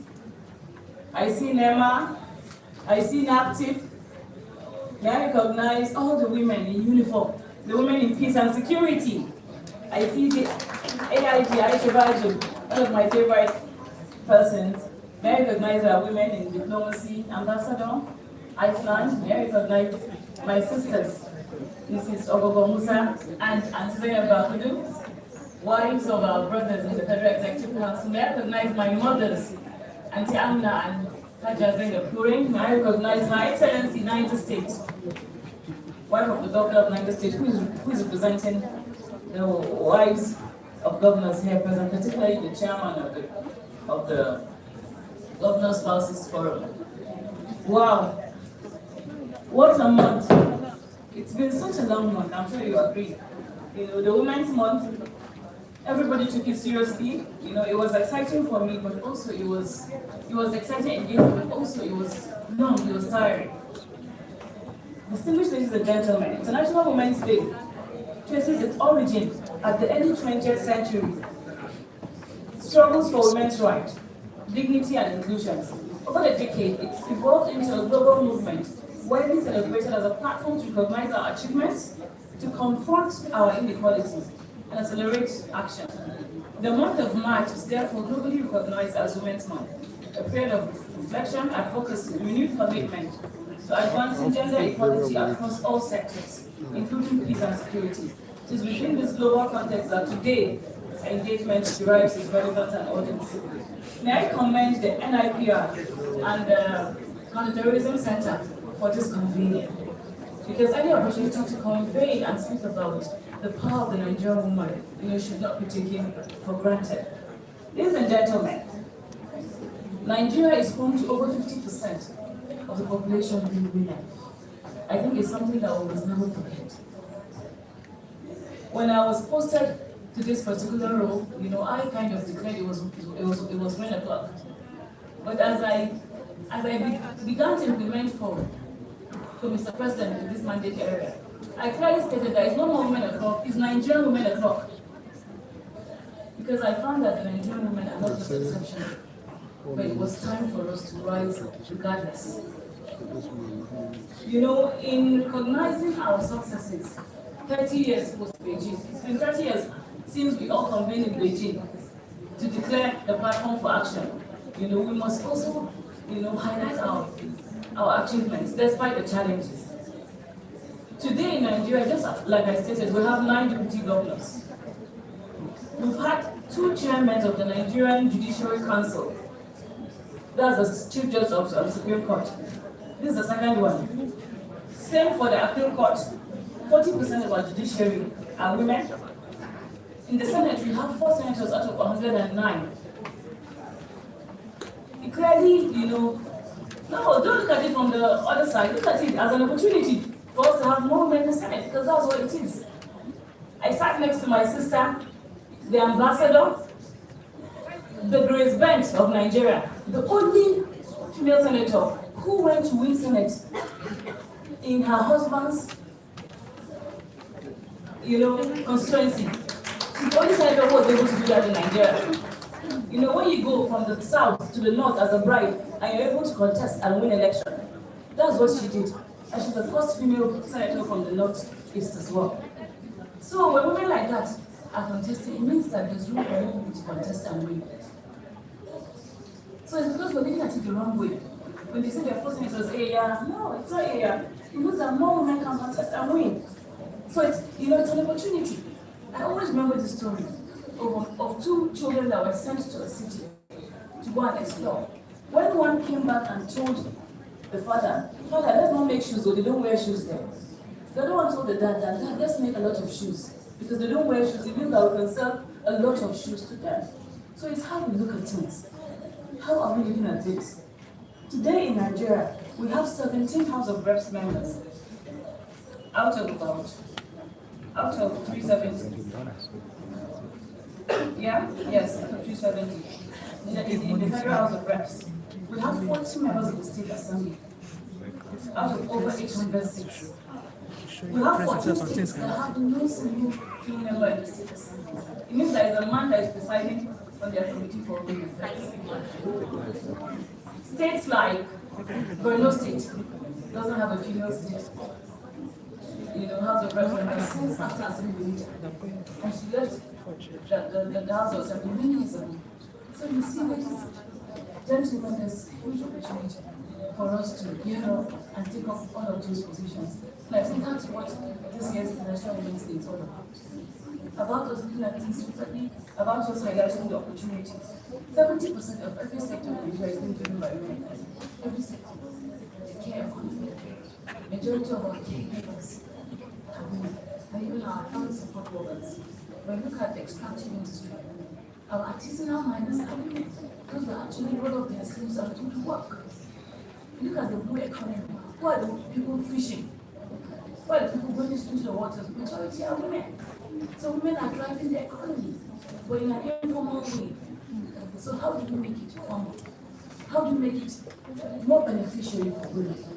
Despite the fact that they belong to the informal sector and they are able to scale up and to sustain momentum due to lack of access to credit, to opportunities that addresses their irregularities. I think that's about it. That's what the New Hope Agenda for Women is all about. I'd like to applaud His Excellency, Mr. President. As Haji had mentioned that this year has been declared the year of family and social development, I want everybody to ask, what does this mean for me? Because everybody has a role to play in ensuring that we actually have a year of family and social development. After the announcement, I didn't see the excitement, and I said, am I the only one that belongs to a family unit? For the first time, Mr. President is saying that it's about families.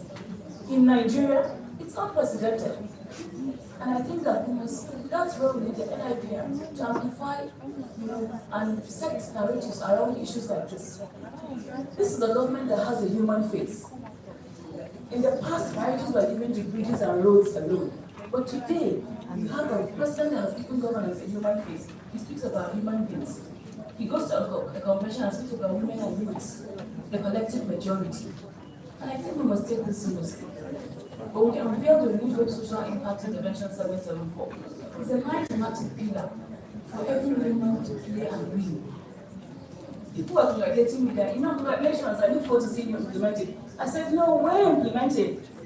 This is beyond me. It's a huge agenda that can make every woman prosperous. She just has to choose where she needs to play. And that is what the renewable agenda for women is all about. It is truly women o'clock. It is truly Nigerian women o'clock.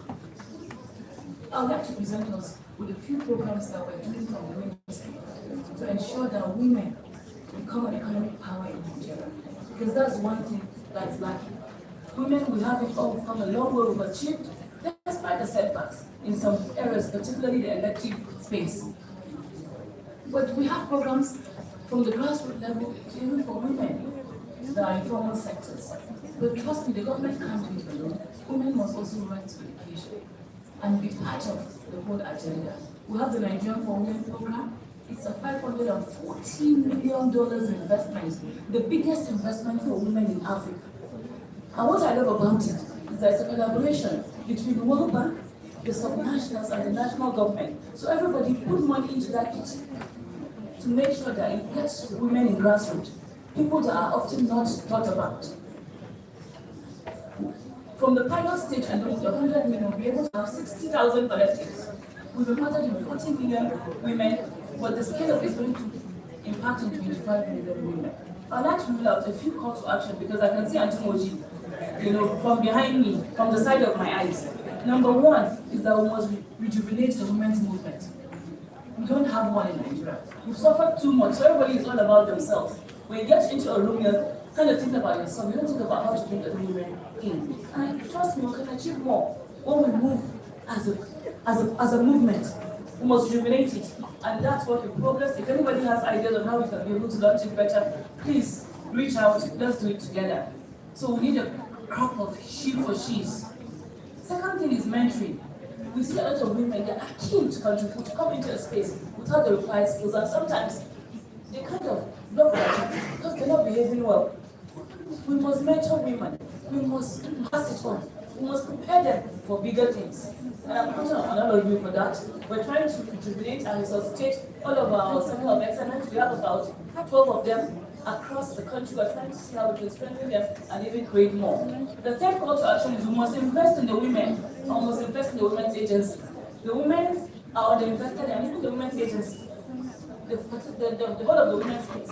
Adoption, crèches, play spaces, maternity issues, there's underinvestments. We must. In this regard, we're trying to come up with a social impact fund that you want me to step down? I can't. Okay. Sorry, I have to go. I thought that was important because this is our national agenda for women. I thought that was whatever I say. Yes, but now that I have to go, I'll go. And then hopefully we'll be able to find another avenue too. Because there are so many beautiful women here that need to hear what the government expects from them, and that is what I was doing. Create a program for us. We of the NIPR will support you all the way. Because essentially that's what we want to do here today. Right. We are on live television.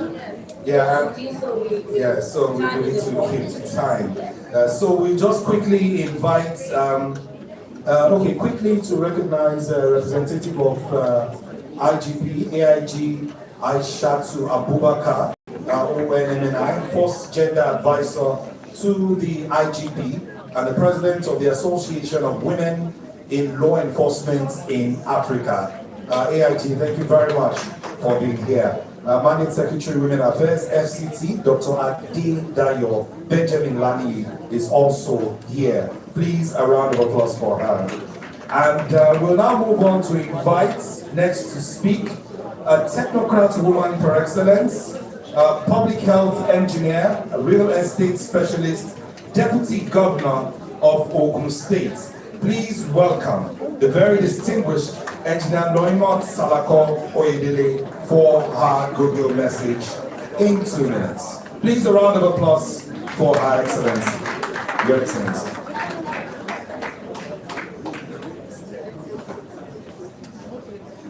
Your Excellencies,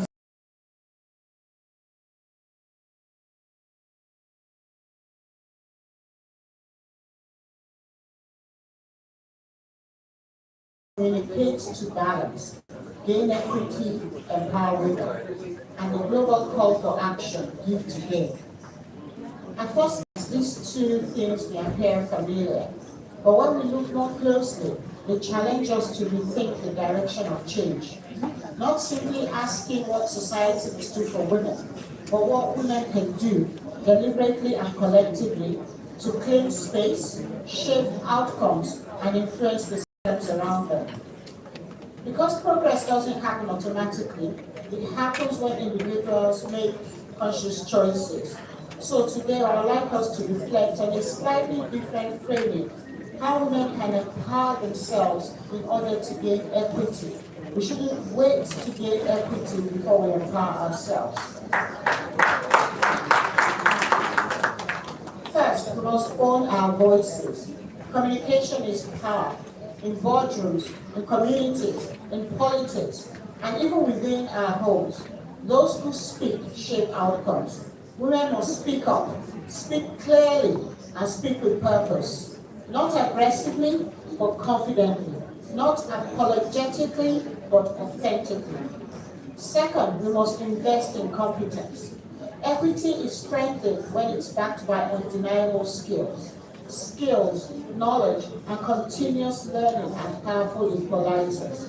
When women are prepared, informed, and excellent at what they do, it becomes harder to exclude them from decision-making spaces. One of my favorite phrases is opportunity meeting preparedness. Let's be prepared so when the opportunities come, we can grab them with both hands. Third, we must build networks and support systems. No one rises alone. Women must intentionally support other women.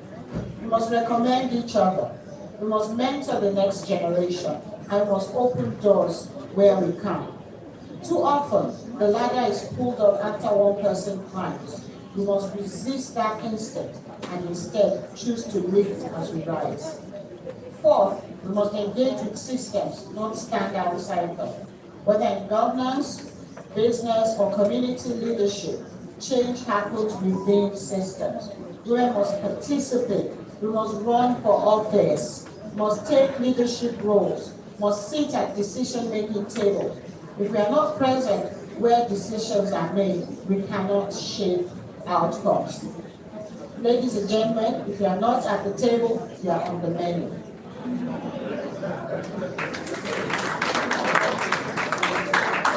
Fifth, and very importantly, we must communicate strategically, and that's why we're here with NIPR. So they will tell us how to do this.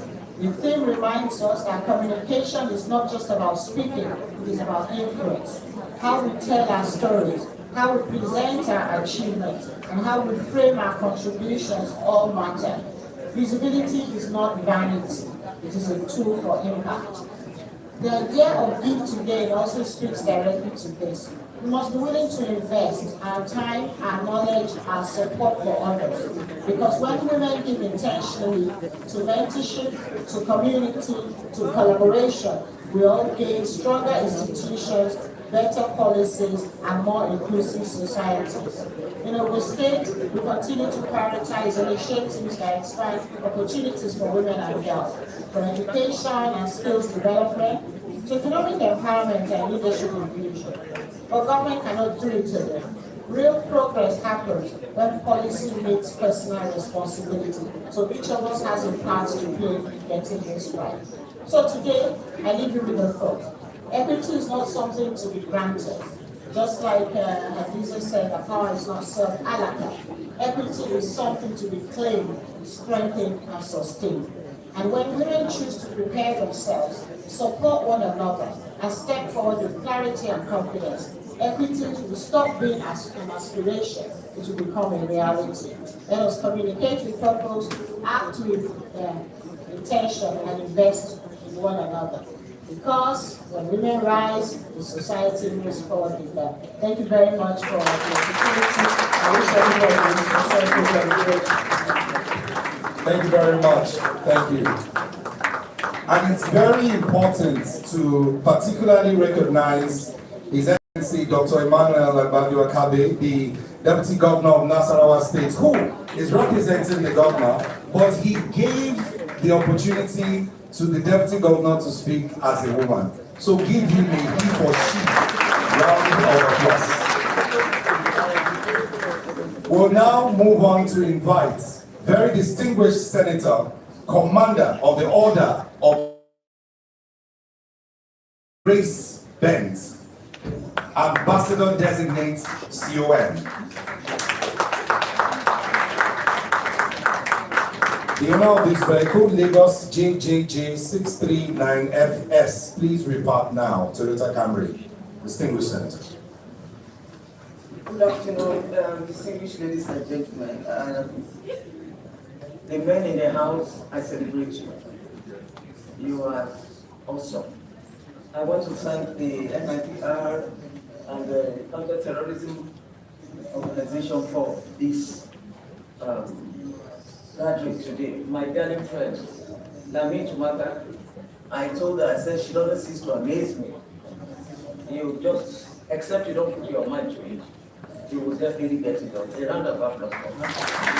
Thank you for inviting me. I mean, this is a huge gathering of women. I came in and I said, God, if we can always turn up for one another and each other like this in so many other ways, I think we would just be on the top. I think this gathering is instructive for us. I'm not going to say much. We're not there yet. We're not there yet. We're not seeing light at the end of the tunnel. It seems it's getting tougher by the day. But I believe that these hurdles are surmountable. We can do it, can't we? Yeah. Women, the Minister of Foreign Women Affairs just listed out the numbers of women in the parliament. It's so disenchanting and frustrating. As long as we allow women to go into the parliament, forget about any future for the women in this country. Because it is at the level of the parliament things can begin to happen. So, if we are waiting for the special seats, we're going to wait forever. Special seat is not going to take us to the promised land. I want to admonish us today, as women, if you have interest in politics, don't wait for special seats. Go give it a shot. Be bold, be courageous. Because it is at the parliament you can remove all those obnoxious laws, all those archaic laws that are working against us in this country. Laws that guide maternal and child health, mortality rate, and so on and so forth. How do you want us to throw this away? A lot of archaic laws that are working against us. But in the parliament, what you need is more women that will rise up to the occasion and say, men, you must support us. What is the problem? So, the political parties must rise to the occasion. It is not about special seats that we're running around for. All it takes is for political parties enshrine it in their party constitution. Say to me, we're home and dry. All this lobbying we are doing at the National Assembly is uncalled for.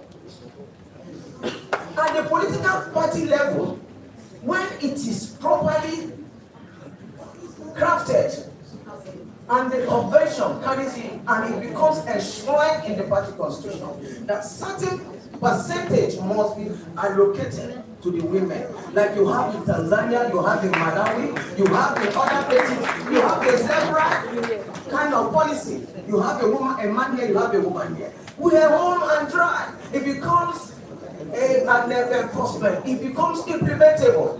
But for us to wait for this, what the special seat is talking about is one Senate batch political zone. So which state will take that? One senator per geopolitical zone. 6 states. You have one senator. Which state takes that?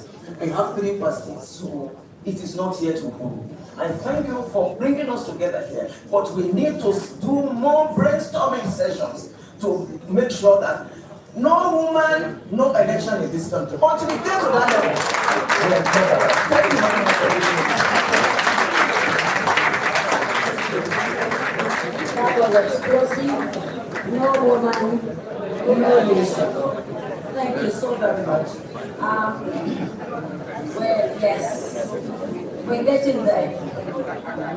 Before I call on the next good willer, I'd like to recognize that we have with us also royalty.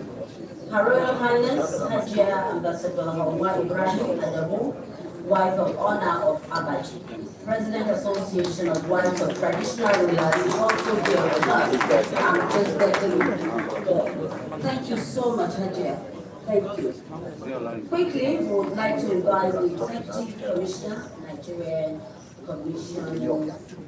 Communications Commission, NCC, Barrister Rilini Makama, to please address us. I know she's very time conscious. We have a maximum of 1 minute 30 seconds. You are a communications person, so you know what I'm talking about. 3 words makes a second, so I'll count. Thank you so much. Please, let's welcome her very, very well. Thank you. Good afternoon, Your Excellencies and distinguished guests. I have been mandated by 2 separate people to keep it. One person under 2 minutes and another now under 1 minute 30 seconds. And I think I've taken 30 seconds away. I want to congratulate the president of NIPR for putting together such a fantastic event. Looking around earlier and even now, seeing so many accomplished women and so many women who are aspiring to be great as well. Thank you for inspiring. The NCC and the EBC send them warm regards. The NCC is one organization that supports what you're doing here today. I want you to know that 40% of our senior leadership are women. Right here, our head of public affairs and also her number 2 in public affairs are part of our senior leadership. And that's just one of the set of women. These are the women who are defining the telecom sector.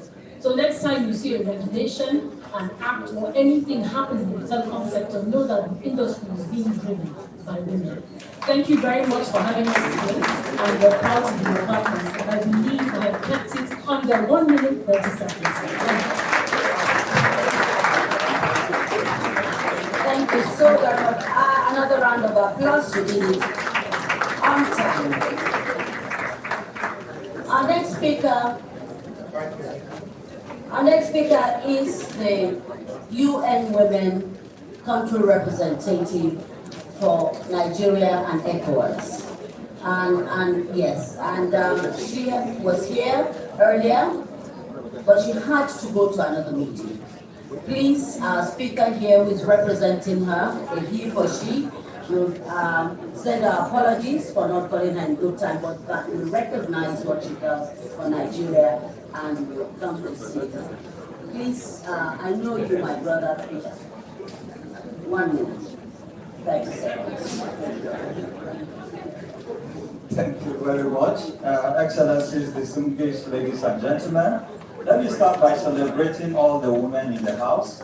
And of course, the few men that are here, he or she, is a clear demonstration that whatever the women are pushing as an agenda, they cannot succeed without the support of the men. And I'm happy we are gradually getting more men involved in this very noble cause. Like she rightly mentioned, the UN Women Rep was here, but she had to leave to attend to another urgent meeting. But I will summarize in 1 minute, 30 seconds, her key highlights. The first thing is to congratulate NIPR, the president and his team, and of course the National Center for Counterterrorism for putting up this together. We call it International Women's Day, but in UN Women we call it International Women's Month. So between now till the 31st of March, we'll be celebrating women. Now, since NIPR is collaborating with the Counterterrorism Center, we want to talk about very important issues that affect us. and that is the issue of incessant insecurity in our country. On a daily basis, we hear of violent extremism in different parts of the country. What I want to highlight is that women are often the majority that bear the brunt of this conflict. But unfortunately, women are largely excluded when it comes to talking about peace and security. And we forget, as UN Security Council Resolution 1325 emphasized, that if you do not bring women on board, you cannot achieve sustainable peace. So this is an opportunity for us to reflect and say, Nigerian women, do we have the potential to contribute to peace and security?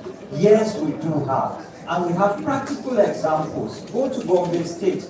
The mayor of Kaltungo had 40 women in his traditional council. And he told us that conflict that men could not resolve for decades, these women were able to resolve it. And this is a clear testament that, as research shows, that any negotiation, any peace agreement that has women involved in that agreement is likely to last longer than when women are excluded. On that note, I would like to thank you for bringing this together, and this should be an ongoing conversation. NIPR and the center should convene us together so that we can begin to take action, because talk, they say, is cheap. But we are happy that we are coming up with some very strong recommendations of the action we need to take for us to move this nation forward. Nigeria has about 50% of women as part of the population. It makes logical sense for women to also be part of those that take decisions that affect their well-being. Thank you very much. Thank you so much. My brother Peter from UN Women, representing the country representative. As we close this chapter of Google Messages, it's important that we hear from governance. We hear from our women that are supporting their husbands to make the states better and indeed make Nigeria better. So on this premise that I'd like to invite the wife of the Executive Governor of Niger State, First Lady of Niger State, to speak on behalf of all governors' wives here, listening to us online, or getting the message where it's going to happen. Your Excellency, can we welcome Her Excellency, the wife of the Executive Governor of Niger State. Bless you.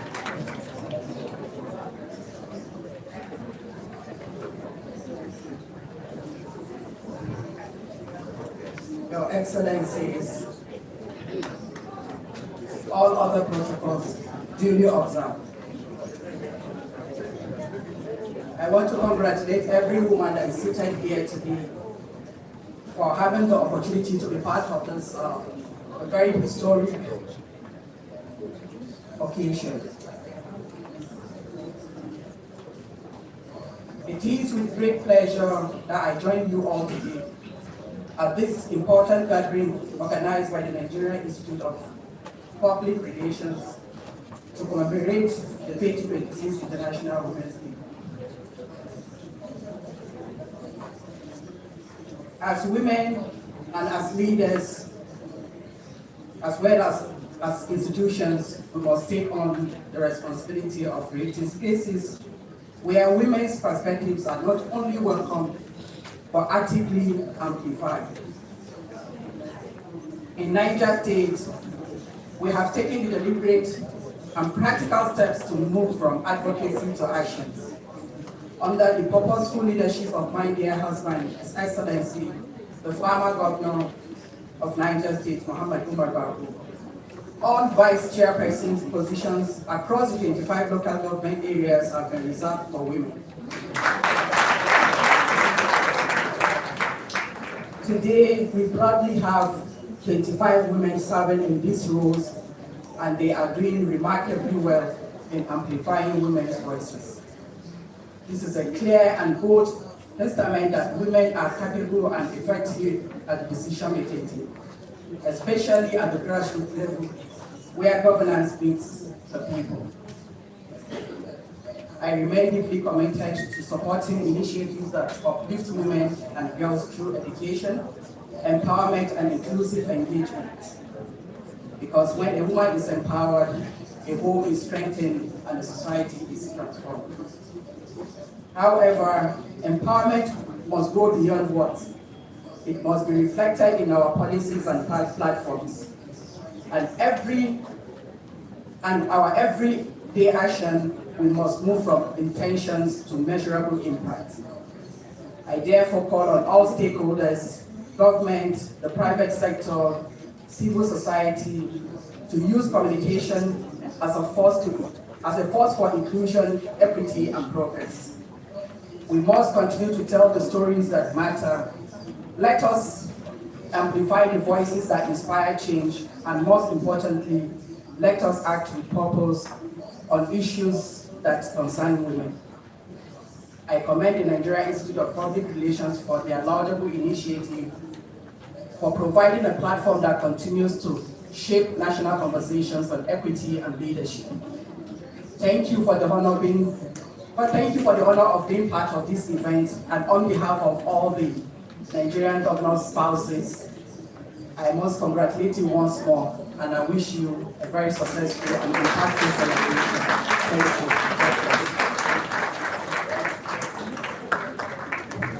Thank you very much, Your Excellency. Please give her another round of applause. We'll now have the panel discussion, and it will be very, very brief. But let me quickly recognize Honorable Lois Alta, Network of Women with Disability. I'm told she's in the building. Yes. Oh, yes, she is. Oh, great to have you. Please give her a round of applause. Thank you. Thank you for coming. We'll now have the panel session. The panel session is led by a gentleman you've already heard a lot about. He's a he for she par excellence. As you heard our chairman say earlier, he's done a whole lot to contribute to the success of this program. A Nigerian politician, formerly Director General of the Nigerian Maritime Administration and Safety Agency. Please welcome the moderator for the panel, Dr. Dakuko Peterside. Dr. Dakuko leads the panel. Joining him on the panel is the Executive Secretary, Solid Mineral Development Fund, SMDF, as a panelist, Hajia Fatima Umaru Shinkafi. Also on the panel is a distinguished woman par excellence who was a major part of planning this program, Director of the Directorate of Preventing and Countering Violent Extremism, very distinguished Ambassador Abibola Wonosoko, MNI. Please give her a round of applause. You're welcome. And joining them on the panel is the Asset and Business Opportunity Manager, Shell. Please welcome Areje Adegoke joining on the panel. And with that, we are set to go. Let me find out, I've not seen him here. Do we have Professor Ikechukwu here? Okay, and we also have MD CEO Gutney Leadership Center as a panelist. A very distinguished Linus Okore, NFR, my brother. I thought you had left, but he's still here.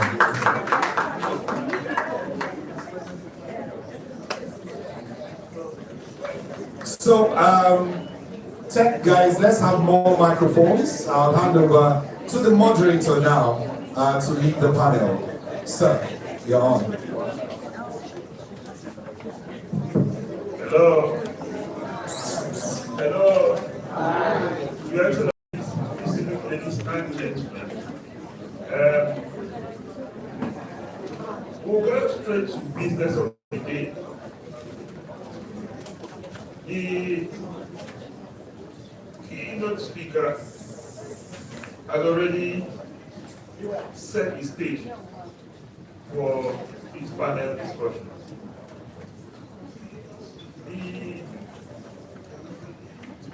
All those who take today also contributed in setting a very strong foundation for the panel session. And so we'll just go straight to business. Our objective and the panel conversation is to deepen the conversation on the issues of people gathered here. I will start by asking all the panelists to give us their opening comments. After each person will take just 3 seconds. I want to encourage the panelists, let's stay to a minute only, maximum 1 minute, just go straight to the point. You can see that we spent quite some time. But so far, I think that the conversations have been very interesting. Is that correct? Yes. Very, very interesting. The keynote was very insightful, and I wish at least the man was around. I was also excited listening to the Minister for Women Affairs and the wife, I'm sorry, the Deputy Governor of the state. I think that we have very solid women in the when the wife of Niger State Governor will have it, you see clearly that our women have come, this is their era. And so we have no option than to support women so that we both can clap very well. Because one hand can clap.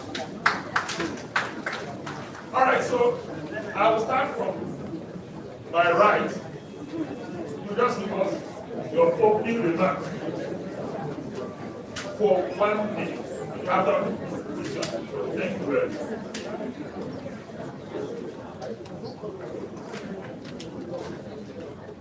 Thank you very much.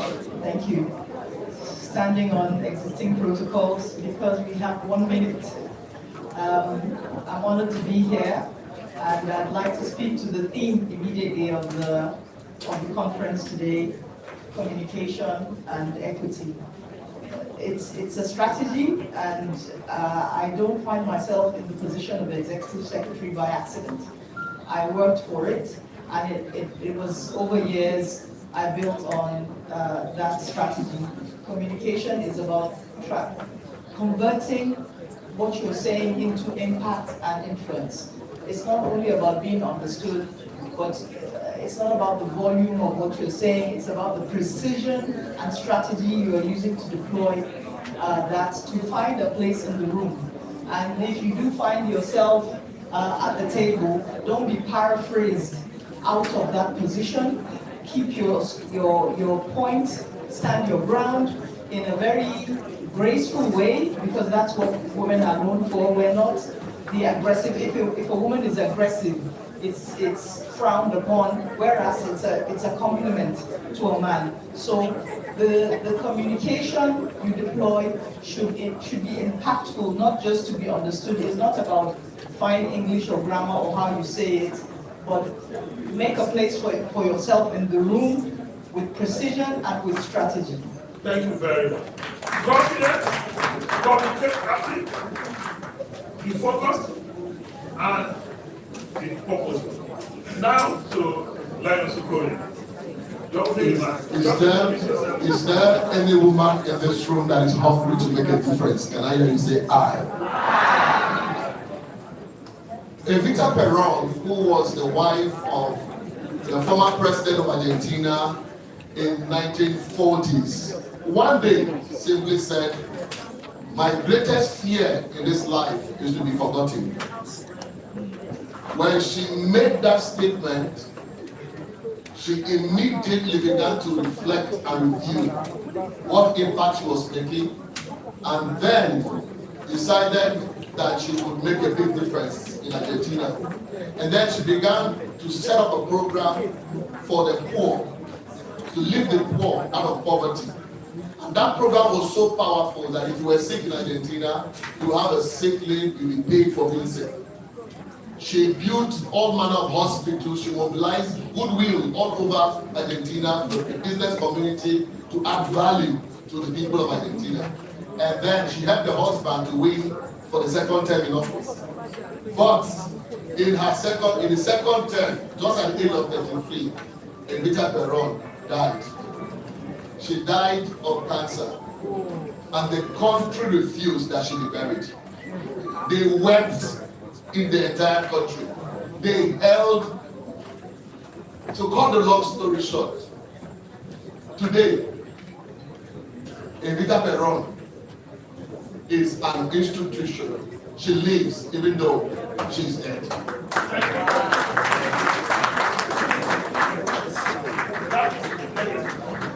That is legacy. And he's encouraging us to be legacy minded. What will you be remembered for?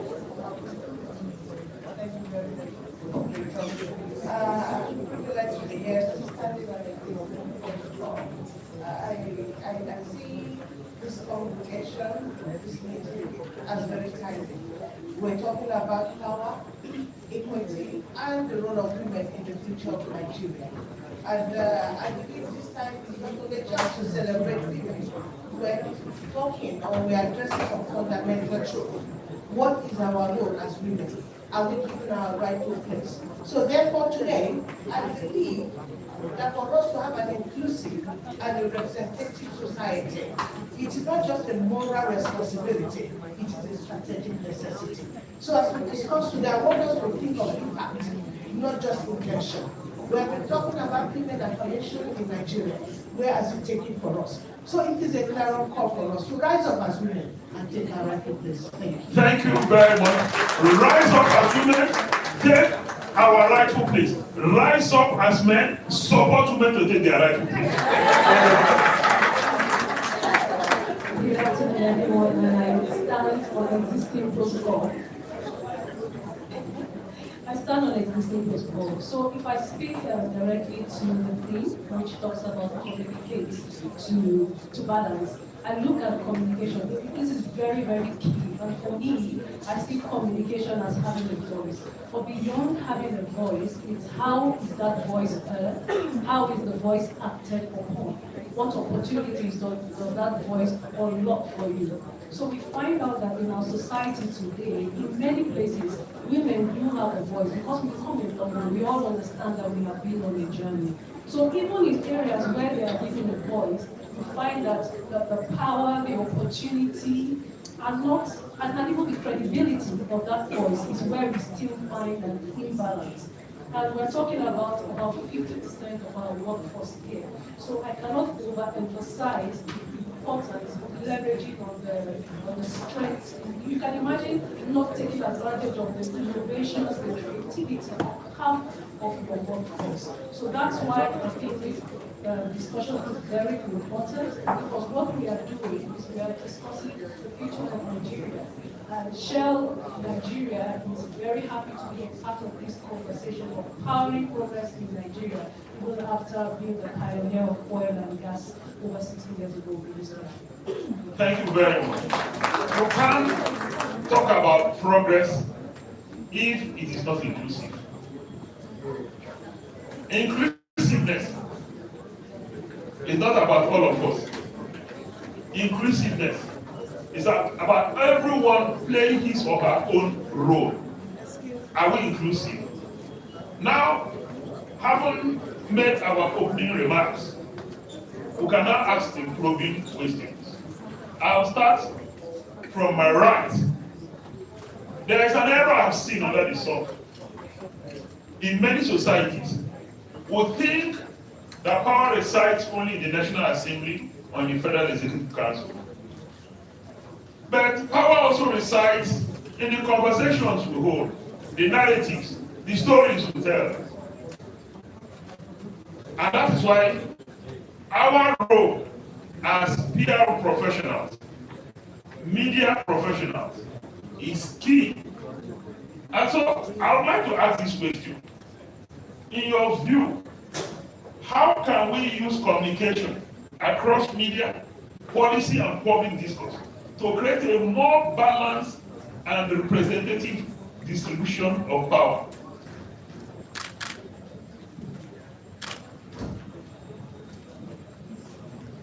So we have to be intentional and deliberate about the language we use. Language is currency, and you use it to buy opportunities, you use it to buy a place at the table.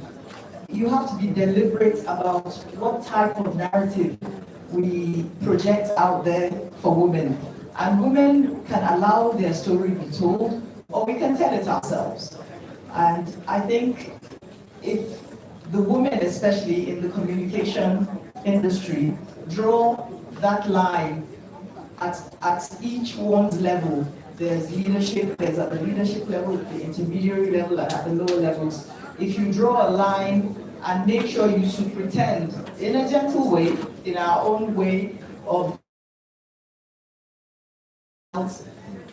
the language you use and the narrative you project out there about women being weak or not being capable of occupying certain positions, or even in the family unit, not necessarily at the corporate level.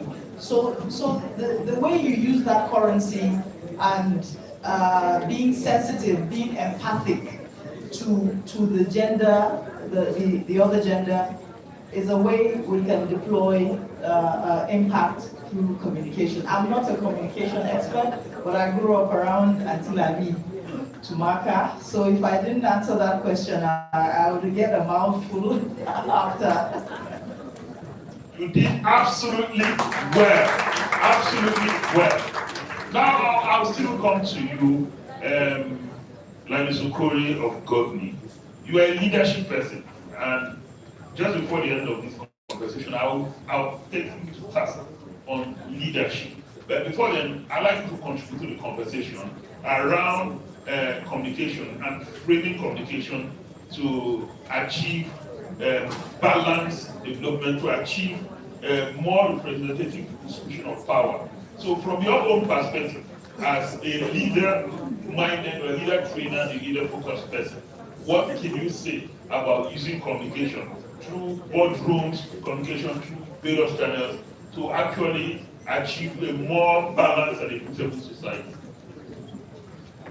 You can't talk about communication effectiveness without talking about performance, without talking about results, without talking about, so when you see women selected, elected into any positions of leadership, and they go there and they make a difference, what you see happen is that the impact of that difference spreads faster than any PR that you can ever imagine. Look at Mrs. Akwilili. You remember her? May her soul rest in peace. You know, Akwilili, that woman was so passionate and result-oriented in her job as NAFDAC DG that the entire country could feel her impact. And so there was no message, there was no PR that could communicate the way people felt about her. So that is why, and I'm going to come there soon, that is why my greatest advice to anyone in this room, I want to let you know that leadership flows to the one who knows. When you know it in the boardroom, what happens as a woman, what happens to you? It flows out. Whether the men want to use you or not, they have no choice because you are indispensable. That's the type of idea I'm talking to you about. And so if we want to communicate from the angle of PR, first thing first I want us to even look at is each and every one of us who is in the communication space. We should first of all invest in ourselves, in the way we think, in the way we develop our thoughts, in the way our ideas flow. If our mind, there's clarity there, there's intentionality there within our system, then we can now communicate in a way that the people anywhere in the world can appreciate the message. And that's why I normally tell people the words we speak in our mouth are very powerful. Take for instance, somebody says Nigeria is finished. And if somebody says that, that's very powerful in a negative way. But imagine if somebody begins to change the narrative. Nigeria is a great country. Like the president said when he left here, up Nigeria. When a message like that comes through, the impact of that message is enabling. And interestingly, we are mothers. I mean, I'm not a mother, but I'm a mother by proxy, by proxy.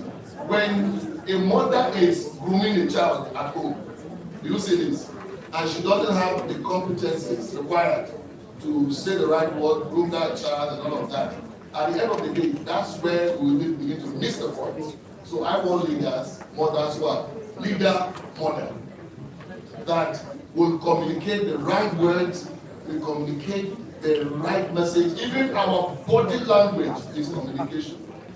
That's the point. Thank you very much. Okay, there's something the keynote speaker has said, and I'd like to quote her. She said, equity is not about favoring women. Women are not asking that you should favor them. It's about creating a fair and level playing field where women can compete, contribute, and live on equal footing. Is that correct? Yes. Now to my next panelist. How can Nigeria institutionalize more equitable systems so that women become visible decision makers and key influencers in policy and governance? Thank you, Doctor, for that particular question. I want to start by stating that equity is not a slogan. Equity is a call for action. And to achieve what we desire as women, we must move from promises to policies, from policies to enforcement. We must look at the system, focus on the system, look at the lacunas in the system, look at the gaps in the system, and then we fix it. One of the ways we can strengthen delivery, distribution of power, is to strengthen enforcement gender-responsive policies, such as quota system, such as affirmative action in political appointments and elective positions. We need to ensure that our workplace and our governance structure are one that encourage women. We must remove every nonce, every obstacle, things that do not allow women to show forth their capability. So what am I saying? We need a clear enforcement mechanism and transparent reporting of gender inequality, all our NDAs, all our sectors. And most importantly, we need a consequence. We need punitive actions for all these government parastatals that refuse to comply with this directive of female affirmation. I believe by doing this, we will be able to redistribute power. Thank you. Thank you very much. I noticed as she was making her intervention, Her Excellency Hajia Kuri was busy nodding her head. And Hajia Bakude joined and was also nodding her head. That means women agree with the contribution. And not only do they agree with the contribution, they are saying, men, can you please step aside? We can make better. All right, so now to my panelists at the other end. Maybe I think I should put the same question to you. I think I should put the same question to you. How can we institutionalize and indeed have a more equitable system in society so that women can become visible in decision making, in corporate governance, especially that's the place where you play, and even in governance. So it's not just about governance alone. There's been a lot of emphasis on governance. If you take a data of corporate boards in the country, women constitute less than 6% of corporate boards. If you talk about chairmanship of major corporate boards in the country, the data suggests that it weighs heavily in favor of many things. How can we get more women, play key role as decision makers at the corporate level, at community level, at governance level, at the policy making level? Okay, thank you very much for that question. I think at the end of the day, a large part of it still falls back into policies and frameworks that are inclusive. So again, we are not advocating for putting just any woman. We're talking about women with competence and experience. So when you are able to set clear criteria for selection, the criteria that will bring forth someone who is competent, you find out that in some cases, these are colored by tradition, culture, and in some cases informal networks where you really don't find women there. So when you look at the selection processes, by design, they tend to that exclude the women. So we need to make sure that we have very, very clear criteria that will not exclude the women. Remember, we are talking about barriers here. Criteria that will put a plain level field. We talked about equity, a plain level field where women can also play without the bias that we see, that undertone of bias. So that will help. That way, if you have people who are competent, then they can come out with competence and experience. But one other thing that I would like to point out, that if you look at where we are today, to a large extent, you find more men playing in this field than women. And this is because of what has happened systematically over the years. So we need to go beyond looking at just today to look at the future. We need to start to empower even the girl child, right from school, from education, when they get into the workforce, how do they grow? Not intimidation or manipulation. If you look at that core, you realize that you cannot get to that point of influence until you acquire these three top critical. The first is what I call vision intelligence. Vision intelligence, where as a woman, you look into the future and you say, this is what I want to become in 10 years, in 5 years, in 20 years. And there is a clear-cut written exposure to that effect. And then when that happens, what happens is that everything around you, the stretching starts. The stretching starts, the sacrifice starts, the pushing starts, the networking starts. Everything is from a position of visual intelligence. The second thing that is very critical is the tests for becoming more. That which we put and call the learning system, which means that the woman says, look, I know nothing. Aristotle, Socrates were men of powerful knowledge, but in their times they went around town saying, I know nothing. This I know it too much. Is a major factor that has disrupted very smart, intelligent people from making progress. And so, in fact, it is in this regard that I will say, in support of this initiative, I'm going to offer 40 people in this room at no cost to you a leadership masterclass just to stretch you a little bit so that you can push and become more. Let's give you an idea. One session from us about 3 million with that, but I use that to support my sister, for the role she's playing for that. That's the first thing I like to do. 40 of you at no cost to you. Absolutely. The third skill that I think is very important is executive intelligence. You might mention with emotional intelligence. Both of them are critical. What is executive intelligence? Executive intelligence are three major things. Number one, ability to work with all manner of people. Wicked people, foolish people, difficult people, stupid people.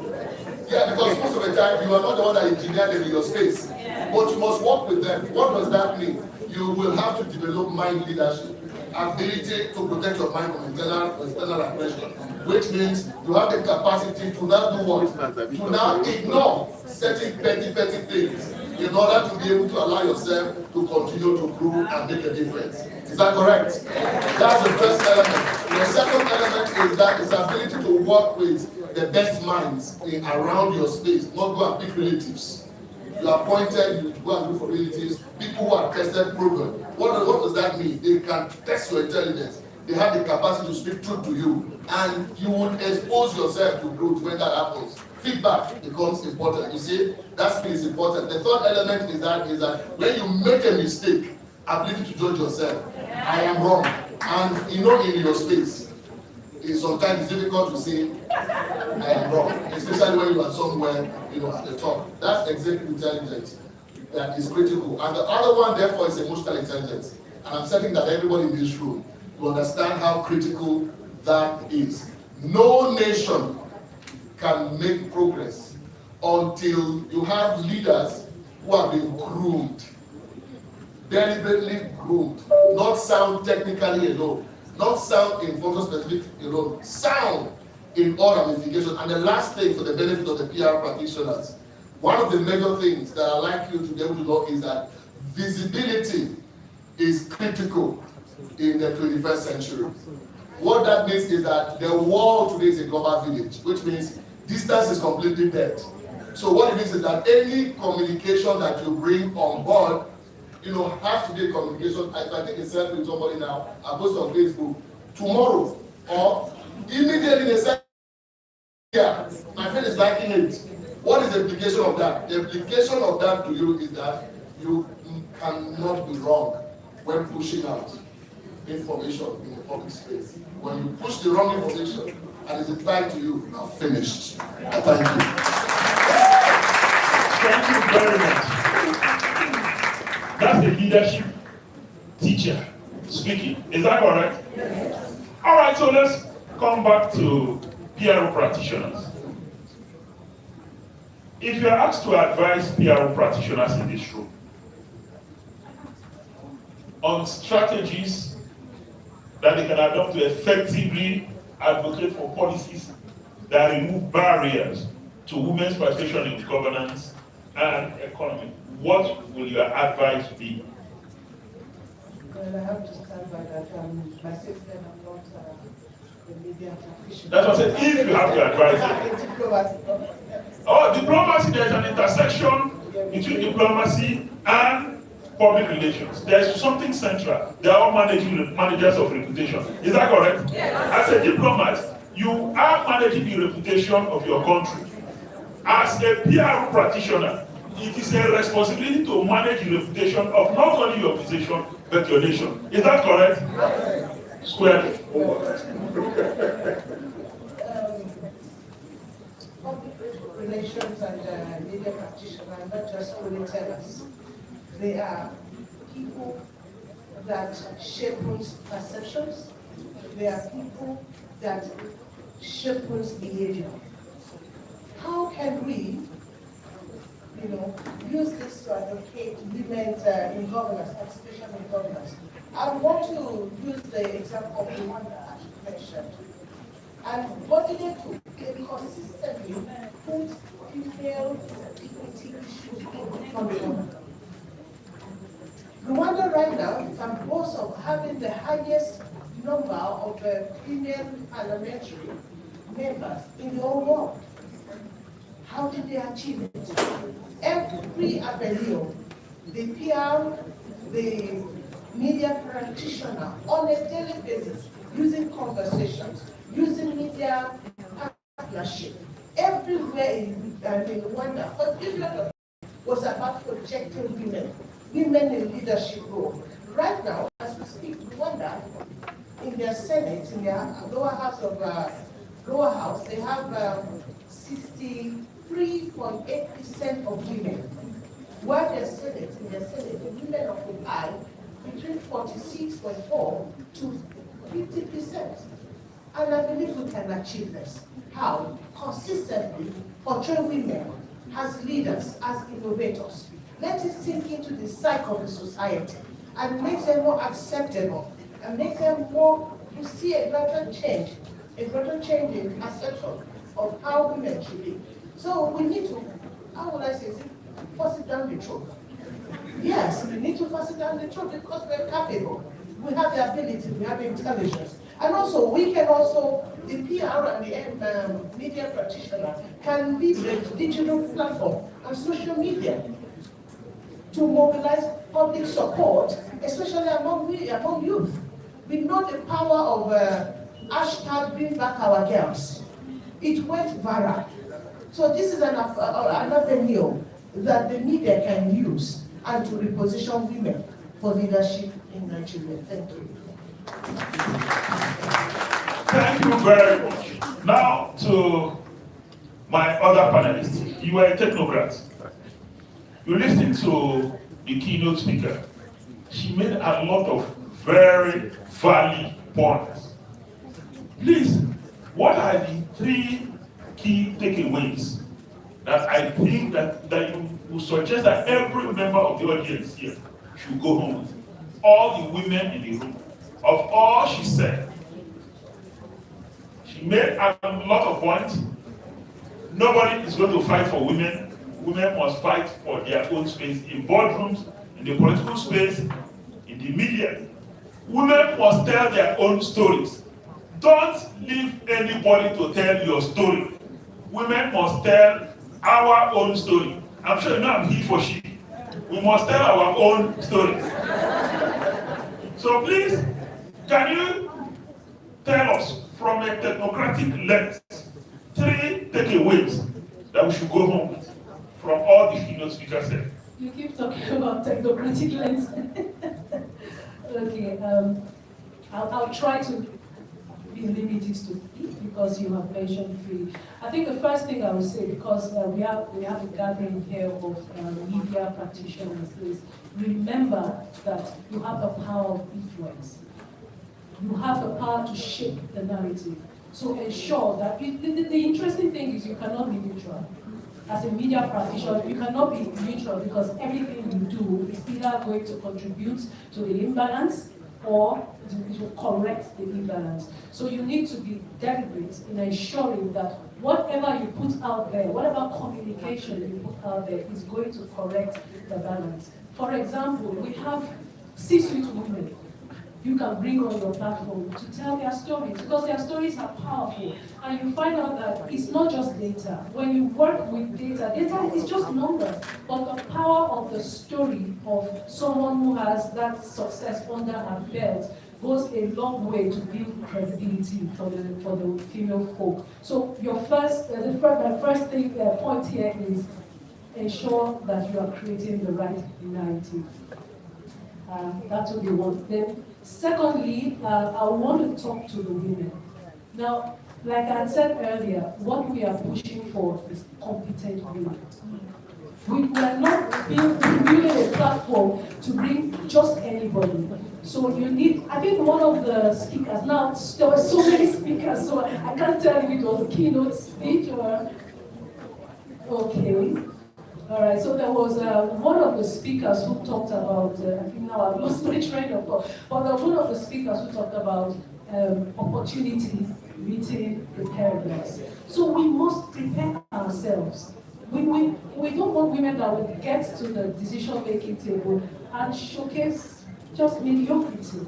So we have a lot of work to do in preparing ourselves to make sure that we are worthy of that seat on the table.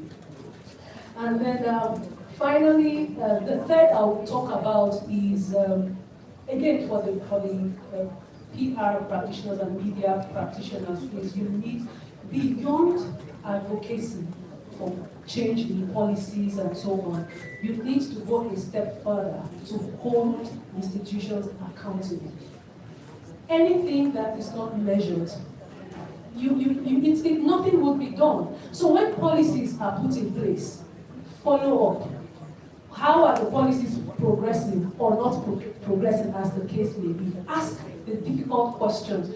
Put these institutions on their feet and make them accountable. When you follow up to drive to ensure that these policies are actually carried out and not just written somewhere and put on a shelf, then that way we are really shaping the narrative and making changes.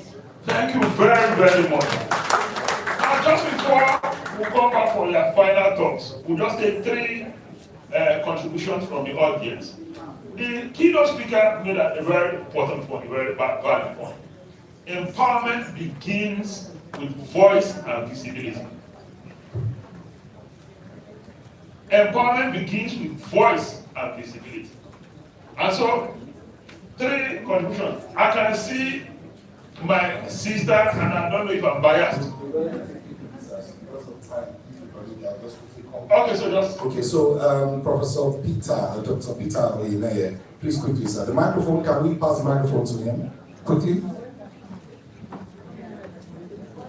Okay. Yes. Microphone, please. Hello. It's not campaign voice. Okay. Thank you very much for this program. I learned a lot.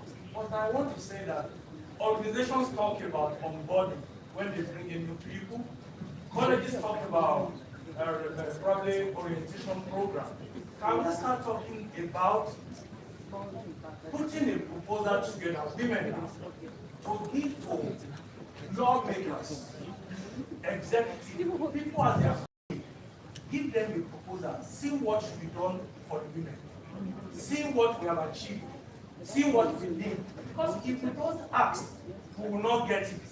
Somebody said we should ask repeatedly, continuously, authoritatively, because success belongs to askers. Don't ask where it comes from. What I want to say is that we must package what we want, women. Then, I don't know whether we are going to spoil it or whatever. As they are getting in, say, this is what we want. If not, we will not go to it. Alright. Sir, have you become a woman already? Because Sorry. One thing, let me add. Engagement with prospective lawmakers should begin before the election, not after they've been elected. Please, if we have a charter, we should share it in all our constituencies. Let it be the instrument of engagement with all those who are aspiring. Not when they're elected. When they're elected, they will not care much for you. I've served the National Assembly some time ago, so I know that at the time of campaign, you can extract that commitment from them. So that's just an amendment to your proposal. Thank you, sir. Thank you, sir. Next is the Parliament Mandate Secretary for Women Affairs, Dr. Adedayo Benjamin Lani. Please a round of applause for her. Thank you very much. Very distinguished participants and our panelists, and of course our hosts. I believe for me today the challenge is a superpower in this room, which is the power of communication and collaboration. So communication is for collaboration. In the room, I'm seated next to First Class Royal Highness, the Itsu of Kwali. We have Royal Mother Matriarch, wife of the Honorable Baji, Her Royal Highness also of Kano. And one thing I found is on my assignment, when I went to that point of reference, went to meet the gatekeepers, the fathers, and then got permission to work with our matriarchs, they have become one of the most effective tools of channeling and communicating impact, messages, and policies from the place of United Nations or national instruction through my sub-national reference and this, to the grassroots, to the 17 chiefdoms that get across to 884 communities in the FCT. Working with the NIPR and our superpower, therefore, I just see this as an intersection, as something that we can cascade and educate ourselves tomorrow. I mean, today, this is the paradox of the 11 commandments for we coming from our president today, and the rest of the introductory lineup. I believe that communication is for collaboration, and I believe that's where we need to strengthen the purpose of our direction and institutional impact. Thank you. Fantastic. Finally, sir, we have the last slot for a young, Madam Auta, who represents the Association of Disabled Women, will take the last slot. Thank you very much. Please permit me to sit on the already established protocol. My name is Lois Auta, and I'm speaking on behalf of women and girls with disabilities. In the world, we have 3 powers: political power, educational power, and economical power. How can women with disabilities benefit on these 3 powers? Please, Kechi, please go ahead. Because you have a note to play just now. Okay. Did you hear that, sir? Did you hear the last thing she said? I think you should repeat. No, how can women with disabilities be empowered economically, educationally, and politically? Yes. Correct. And I simply reframed the same thing. Thank you very much. In their final contribution, their final takeaway, the panelists will address that. Is that okay? Thank you. All right, so let me now use my authority as moderator for today. I may not be moderator tomorrow, but today I'm moderator. Let me now ask Mrs. Nkechi Ale Balogun, senior member of the Institute of Public Relations, to make her own intervention. The microphone to her, please. That was a senior member. Thank you very much, sir, for giving me this opportunity. I want to recognize the already established protocol and history. I've listened to all the speakers, and I was speaking at Legal Assurance yesterday, and we're talking about, well, International Women's Day. But I see in all these things, we talked of vision intelligence, we talked of so many other things. But, yeah. In all these things, I think women should try and define their own version of success. It is only when you define your version of success that you have clarity. And it is when you have clarity that you begin to build systems to support your success. My own version of success would be to be a family woman, a mother. And so, if that is my version of success, I will have to build systems that will help me, that will support my ambition. And so that way, I'll have a story to tell. So that is why a lot of times you see women, they come out, you ask them, they don't have a story to tell because they want to be like the Joneses. They have not been able to define who they are and what they are and how they can become who they want to be. And so I'll end up saying that we must be self-aware, we must be emotionally intelligent, but we must align our vision, our own version of success, because you cannot build what you do not design. Thank you. Thank you very much.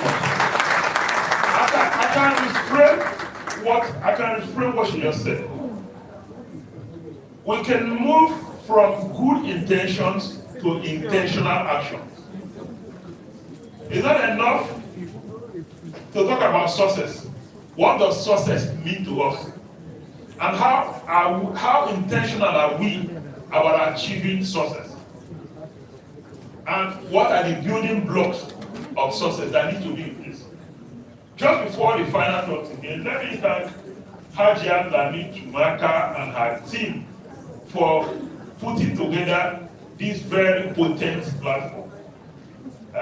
They did an amazing work. I'm not sure anyone can deny that. Can anybody deny that? They did an amazing work. If our country functions like this, and I believe we can, I'm sure we would have been at the same level with Singapore by now. Let me also thank the president, NIPR. If we describe as humble, resourceful, intelligent, gender-friendly, and I want to add, lover of women. All right, so to our panelists, I've now asked all of you to give us your final thoughts, final words, while not forgetting to address the contribution of my friend here about women with disabilities, giving them opportunities economically, politically, and educationally. With 30 seconds, sir. So, communication is a strategy, and I really don't believe anyone is disabled, perhaps challenged, sight challenged and physically challenged, and economically, politically, and educationally. Because you are physically challenged, it does not necessarily equate to being challenged to perform. So, recognizing that disability is not a limit, and it can even be inspiration to do better than those who might seem physically able. That is one. And then to young ladies that aspire, build your excellence so that nobody can question that.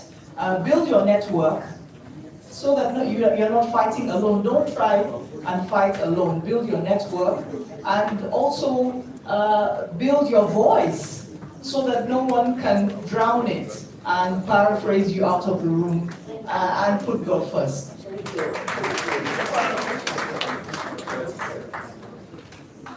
My greatest thought today will be, it's time to reinvent yourself. It's permitted to come out every day fresh and new, despite of all the difficulties that we are facing in this country. This too shall pass. Thank you. And on that note, I'm asking, what I have just done is 365 days of leadership, one chapter a day for 365 days. So anybody who wants to repent can do one chapter a day for 365 days. My thoughts. Then hunger for it. This one, hunger for it. That's my thought. Self-reflection is the name of the secret. Thank you very much. In summary, invest in yourself, develop your capacity, build your competencies, and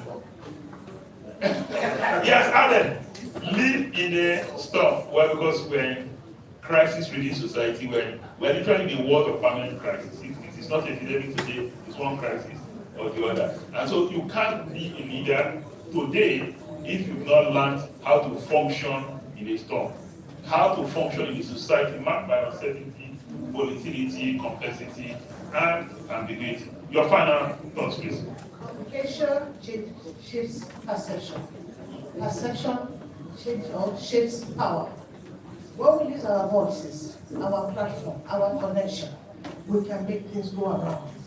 There's a saying that when the world gives you lemon, you turn it to lemonade. And that is to my sister.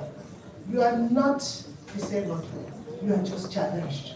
And there's nothing the challenged person cannot do. So please all the best. All right, by the way, just before your final thoughts, honestly, if you're a moderator, I'm not sure you can ask for a better team of panelists than this. Is that correct? Can you give me a round of applause? Amazing panel. If there's a next word, I wish to have this one. Your final thoughts, please. Okay, when communication is intentional and inclusive, what it does is that it's a very useful tool for equity.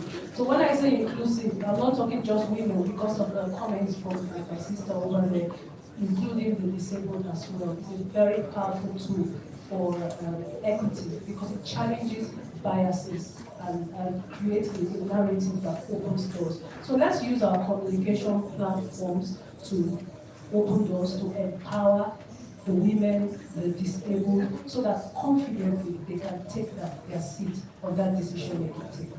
Thank you very much. Now, listening to her, and I want to be intentional about this.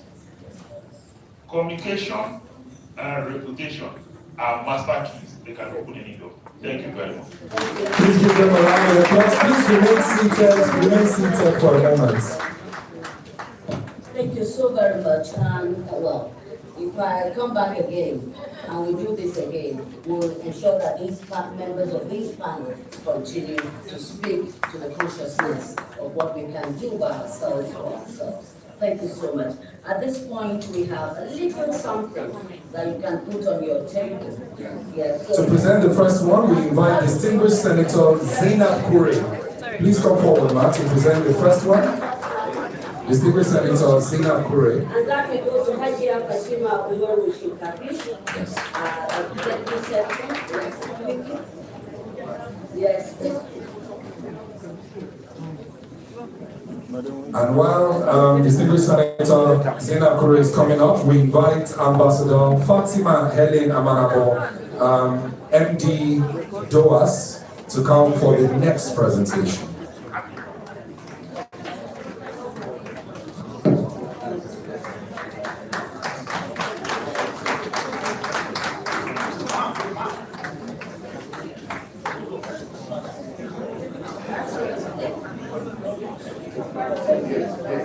Next, thank you. Next, I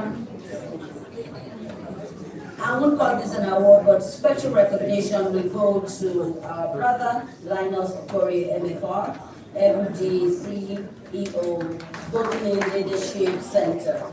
And this will be presented by Helen Amanabo, Managing Director, DOAS.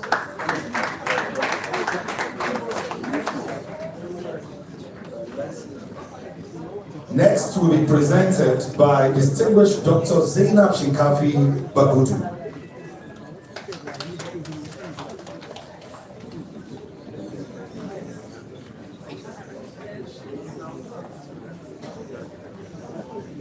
And this presentation will go to Her Excellency Ambassador Abimbola Woni MNI, Directorate for Prevention and Counterterrorism Violence. This is special. Congratulations. Next to present is His Royal Highness Etsu Kwali, His Royal Highness Luka Ayedo Nizaza III is presenting to Assets and Business Opportunities Manager, Shell. Shell is one of our major sponsors, and we thank them for this.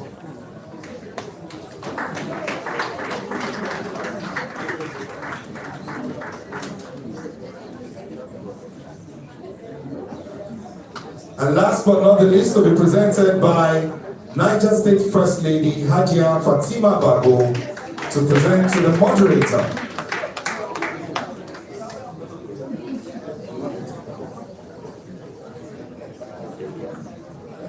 I'd like to invite the man who can navigate the storm, Dr. Dapungu Peterside, Manager, Penwall Consult Limited. With the likes of him that can multitask, my job is threatened.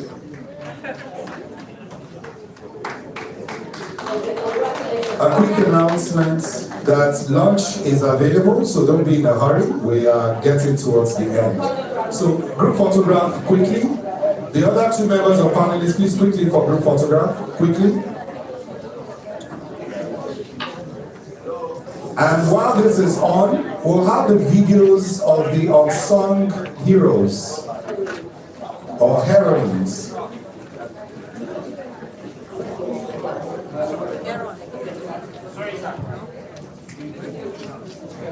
Please can we invite the President of NIPR, the Vice President, First Lady, please. Wife of the Honorable Minister of Defense, please, can you come up? Mandate Secretary, quickly, let's do this.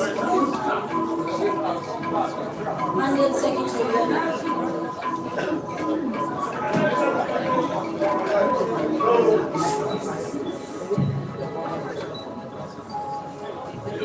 Yes, would like our royal father to be part of this and of course our royal mother.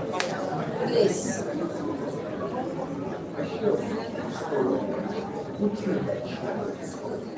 We can move the chairs back, our royal father said. You have to take this.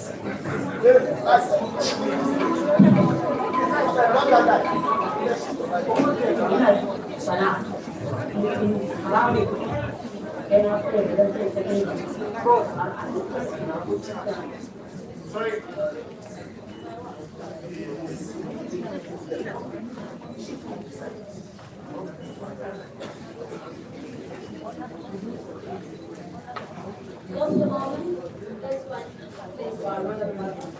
Okay, we'll find a place for the Royal Mother to join in.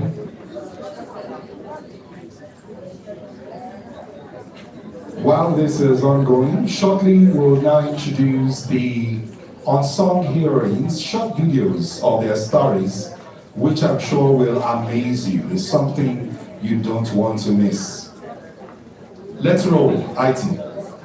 IT roll.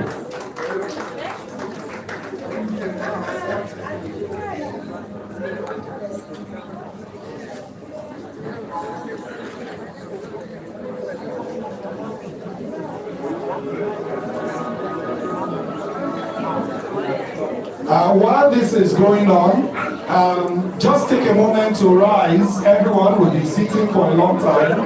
Just rise for a moment. Rise for a moment. All rise for a moment. We'll be sitting for a long time. Just rise for a moment while the video is on. Let's put on the volume.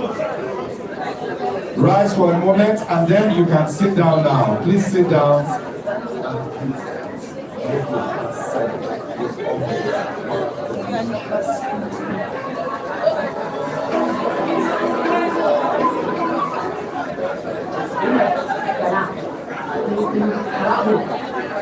You can be seated now. You can be seated now. And the videos go on. We'll have lunch very shortly. Please be seated, just be seated as the video goes on now.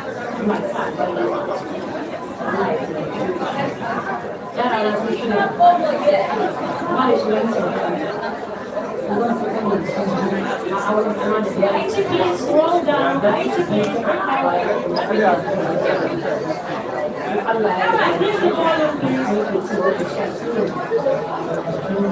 Please, we are not close yet. We are still going to take this photograph downstairs at lunch. But for now, let's enjoy the video, please.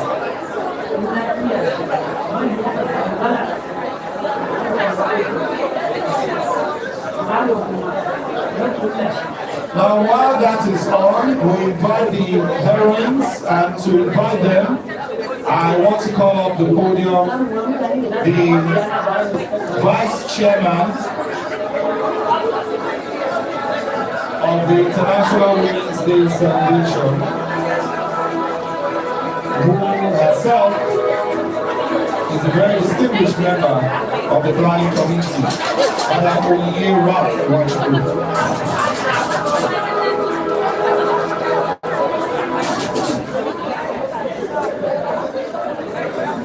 I want to share a story of resilience, perseverance, and grace.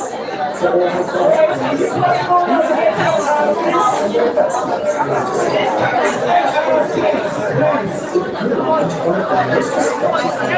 Can we all be seated? Please can we start the group photographs and take our seats?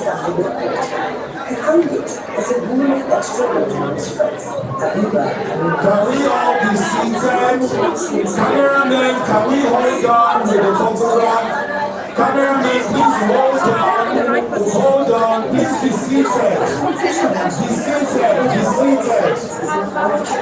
Please be seated. Please be seated. Thank you, thank you. Please be seated, be seated.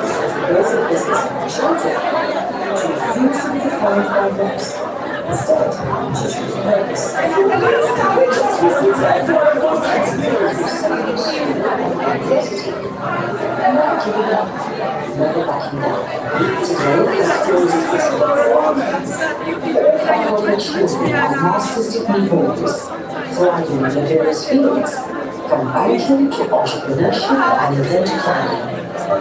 Claire married, and she is now IT, please hold on. IT, hold on. IT, hold on. Please, we want to appeal to you. Kindly settle down. This is a very important aspect of this program. These are people that have labored so much and not recognized. And you need to know them. Please settle down. Kindly settle down, everybody. In the next few minutes, we are out of here. Please, may I request those over there to settle down. Kindly sit down. Please. Please sit down. Dr. Otene was trying to be a scientist. When he said we should stretch our legs, he didn't know the implication. So please forgive him. It wasn't intentional. Forgive him. So please, can we now go ahead?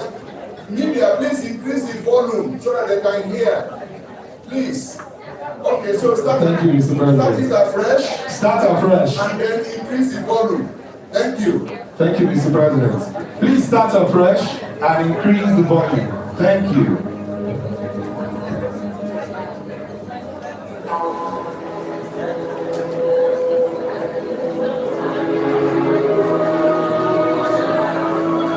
In my travels, I see many fascinating things and people.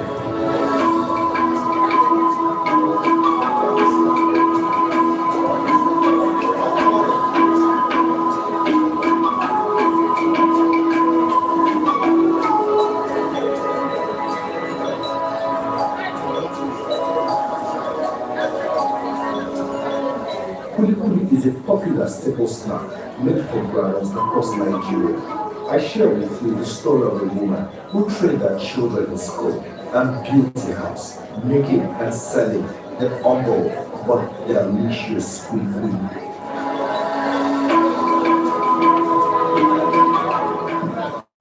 Ina sana kun harabu sai na so ya gidan sai ta inji kamar a in an wase min shi sai zo na tura kamar yadda nake maka wannan shekara na ya kai kusan 10 ya wannan sana kuma na cin albarkashin sa ina ce ma Allah na gode masa wannan abubuwan da nake yi duka gurina ne na kullum ina wani jikina amma ya sa albarkansa a ciki amma ya taimake mu yara na sun 6 ne kuma da shi ne musu makaranta sun gama secondary sun 2 na auren kuma da ɗaya mace kallon su 2 suna na a baya tukuna sun ba su gama secondary ba in Allah ya yarda da shi nake taimako da shi nake ci nake sha ciwon jiki rashin lafiya cinmu shanmu duka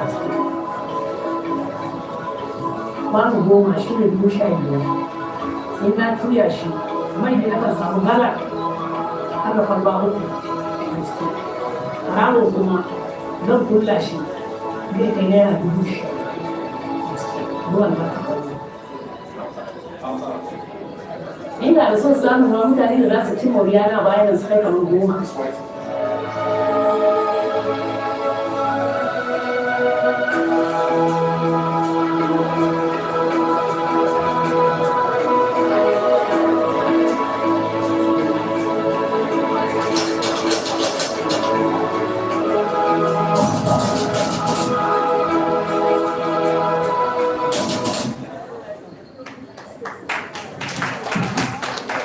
The next one, their short video. Today, I want to share a story of resilience, perseverance, and grace. For over 30 years, Habib's Events has stood as a symbol of excellence in Niger State. Established in 1994, it grew into one of the most respected names in the event industry, built on consistency, creativity, and an unwavering standard of quality. Behind it is a woman of extraordinary strength, Habiba Aminu Yusuf. At a time when life seemed stable and full of promise, tragedy struck. She lost her husband, and in an instant, her world changed. The comfort she once knew was replaced with responsibilities and 5 children alone. Grief could have broken her, but instead, it built her. With courage in her heart and determination in her spirit, she rose. She worked tirelessly, pouring her strength into both her business and her children. She refused to be defined by loss. Instead, she chose purpose. Single-handedly, she trained all 5 of her children through secondary school and university. Never giving up, never backing. Today, her story speaks for itself. All 5 of her children are master's degree holders, thriving in their various fields, from banking to entrepreneurship and event planning. 3 are married, and she is now a proud grandmother of 9. This is not just a success story. It is a story of sacrifice, a story of strength, a story of a woman who turned pain into purpose and struggle into legacy. Today, she is not only a successful entrepreneur, but a force of empowerment, providing jobs and livelihoods for over 100 people through her event factory and her water factory. She took a bold step, securing a loan from the Bank of Industry.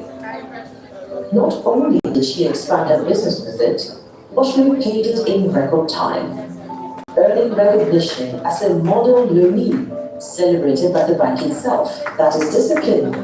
That is excellence. That is integrity. She is more than a businesswoman. She is a builder of people, a creator of opportunities, a woman of substance.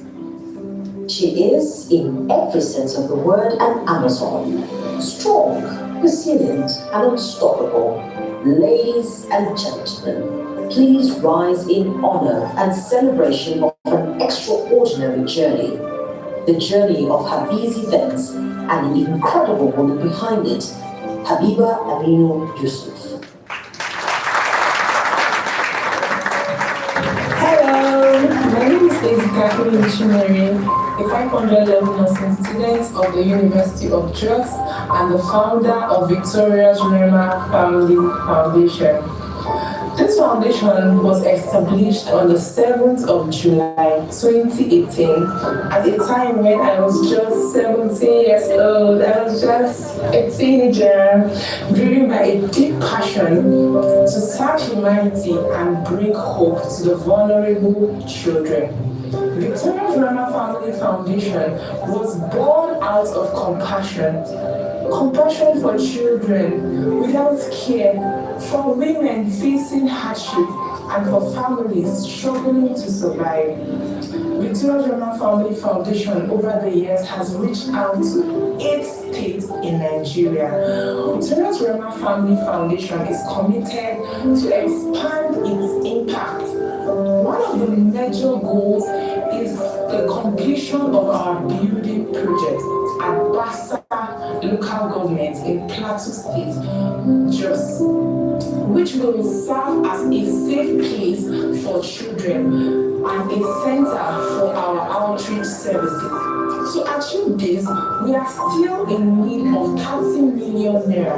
In order to finish this building, we need to put a lot of facilities in this home to make it comfortable for the children. The biggest challenge we face in the foundation is means of transportation and funds. Yes, because the foundation, by God's grace, we have other branches in other states. Means of transporting people, that the team members and the volunteers to other states for outreach is honestly not easy because transport now is something else. So we really need a bus. And another is fun, convincing people out there to support an orphan child because we need funds to do a lot of things. A lot of children out there need education. A lot of children out there need food. People out there are going through a lot. People are crying every day. They need our help. So we can be able to put smiles on the orphan's faces and other people we cater for this foundation. Thank you. The Nigerian Institute of Public Relations for this amazing award. I am truly grateful.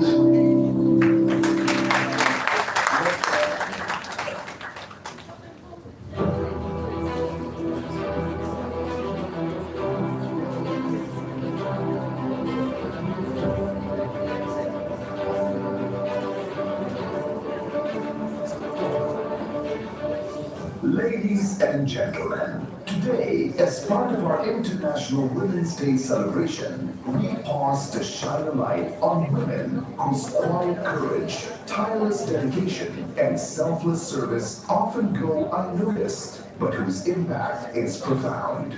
One such remarkable woman is Ambassador Dr. Mrs. Abiyo Oluwumi Elizabeth, the founder of an extraordinary NGO dedicated to transforming the lives of the most vulnerable children in our society. Her story is a story of vision, compassion, and unwavering commitment. At the heart of her work is a belief that every child, regardless of circumstance, deserves a chance to learn, grow, and contribute meaningfully to society. Through her organization, over 200 children, many from the poorest communities of Aso, Mararaba, have been given an opportunity to rewrite their futures. These include boys previously living on the streets, scavenging for survival, whose lives now brim with hope, literacy, and purpose. Today, many of them can read, write, and are gradually being reintegrated into society, developing positive attitudes and skills that will serve them for life. Her organization does not stop at children. It empowers adults, offering skills acquisition, entrepreneurship training, and access to free education through partnerships with institutions like the National Teachers Institute. Programs range from handmade cap making, computer literacy, tailoring, and fashion design, providing practical tools to build sustainable livelihoods. But there is more to be done. Ambassador Elizabeth envisions a future where these children have conducive classrooms and safe hostel accommodation, spaces that nurture learning and growth, far from the crowded streets and makeshift homes where they currently live. She dreams of equipping them with computers, sewing machines, and other essential tools to make their skills marketable, ensuring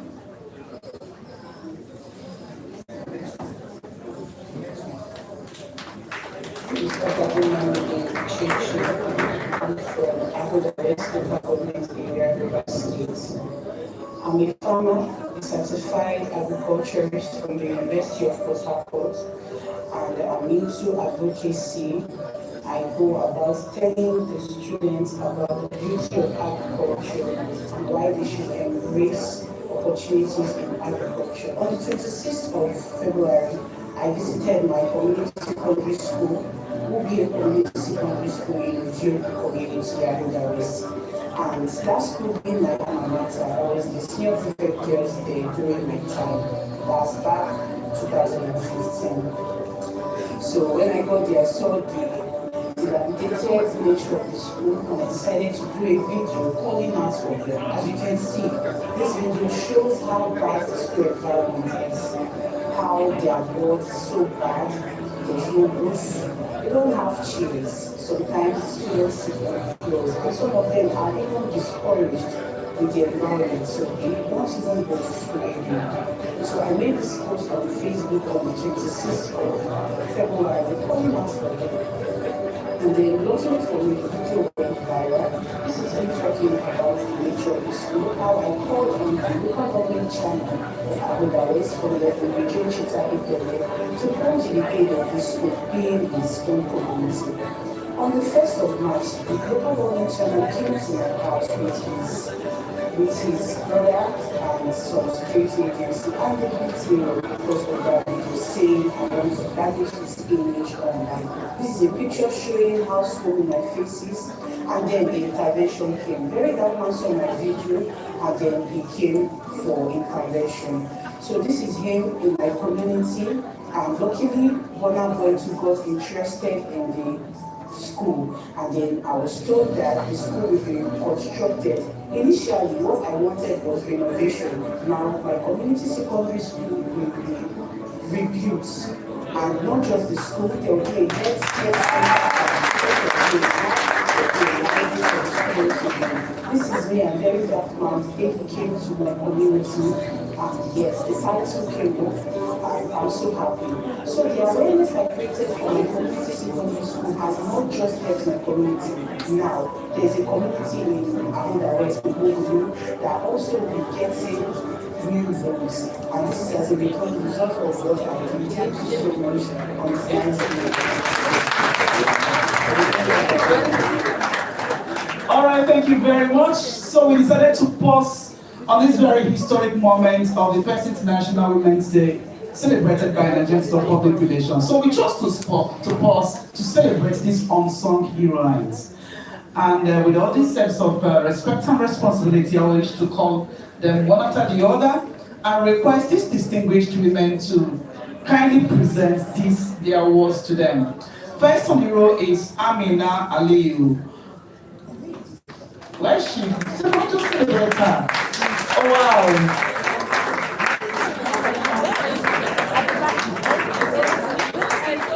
To present this award to her is a very revered council member and a fellow of the Institute. I'm talking about Hajia Mariam Sanusi, NIPR. Please keep clapping.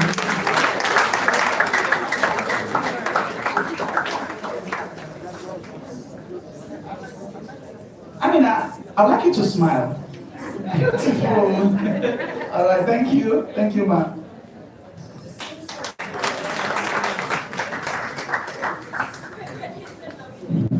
Mr. President, very First Lady of Niger State, very distinguished ladies and gentlemen, on behalf of the Nigerian Institute of Public Relations, who have found it worthy to celebrate our unsung heroines, I hereby present this to Malama Amina Aliyu.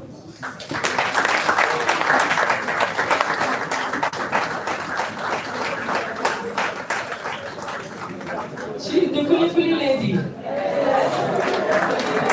she brought some Kuli for us. Thank you very much, ma'am. Next to be recognized and appreciated is Habiba Amina Yusuf, sitting very elegantly here. Amina, to present her award is Her Royal Majesty Hawa Ibrahim Adamu, the wife of Sarkin Kwali.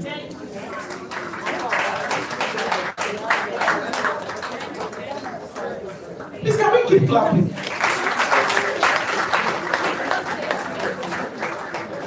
All right, the First Lady of Niger State is going to take a picture with her, please, ma'am. Thank you, ma'am. Welcome.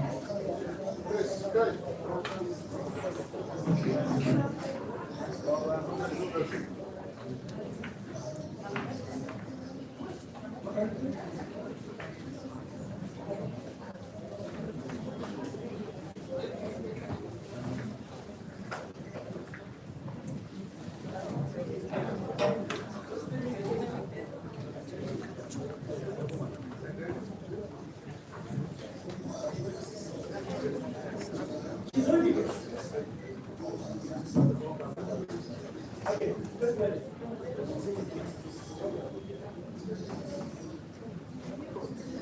So on behalf of NIPR,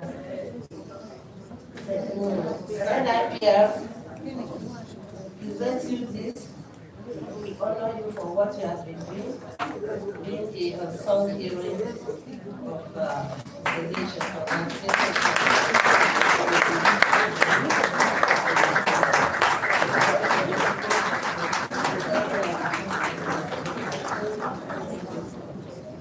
Congratulations, ma'am. Thank you. The next awardee is Ezioka Healing Chinyere.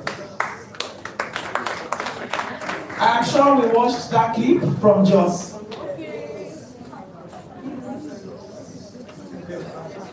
Wow.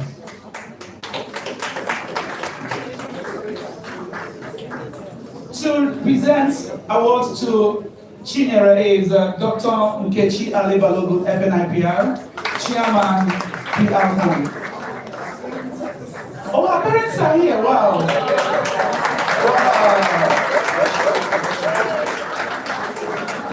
I don't know if my eyes is actually deceiving me. Is she not taller than the parents?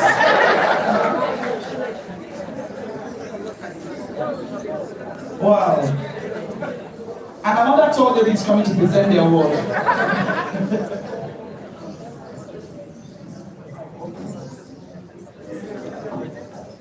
On behalf of the Nigerian Institute of Public Relations, we want to formally recognize you for bringing healing, just like your name says, to many young Nigerians. I want to say thank you very much.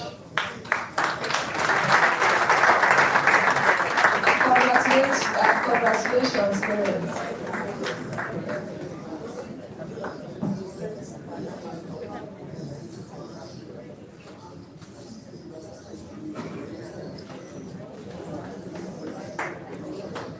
All right, congratulations, Healing Chinyere. Please keep giving those comments to us. All right, the next awardee is Laomi Areyo.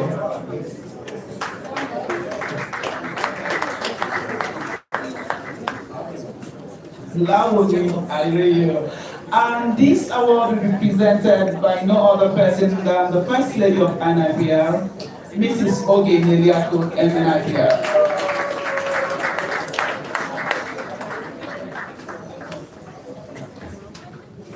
Are we tired of clapping?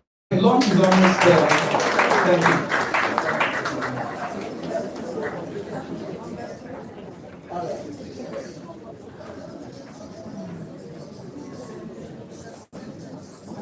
Please, let's keep clapping until the award is presented.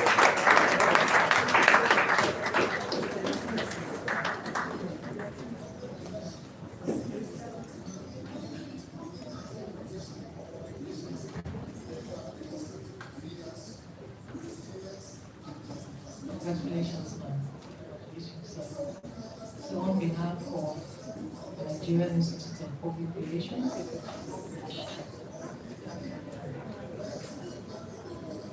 I present this award to you as an unsung hero being recognized today. Congratulations.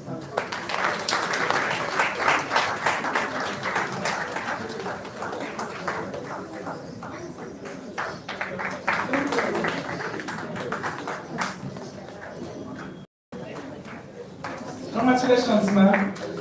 The next on the list is a young lady, Ogadimma Mini Uchechi. To present her award is Dr. Alice Ajay, NIPR. Please let's keep clapping.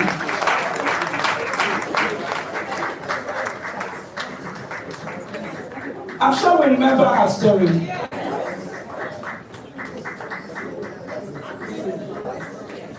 That's the lady that went to her alma mater, saw the state of the school, called it out, and they came for her.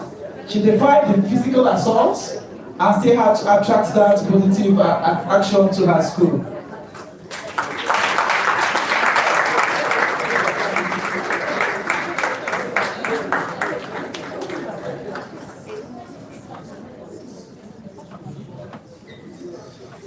So congratulations.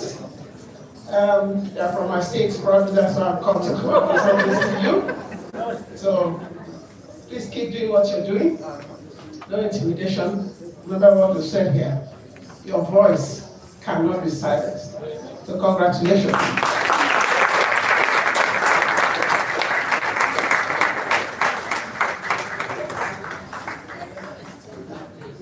Thank you very much. Thank you.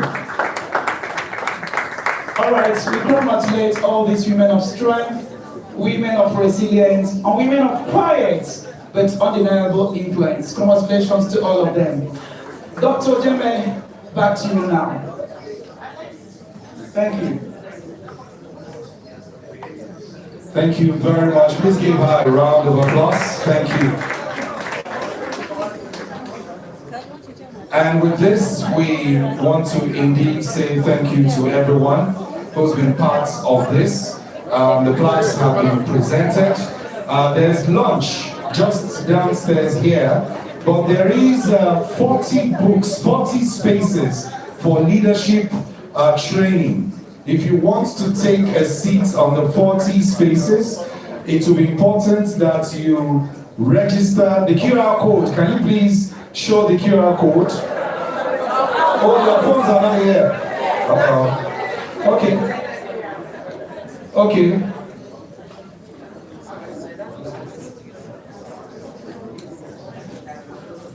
Go to Instagram by Linus Okorie and just sign up. Just drop your name on Instagram. Go to Instagram by Linus Okorie. Drop a message that you want to participate in the leadership training, and that does it. He'll connect you.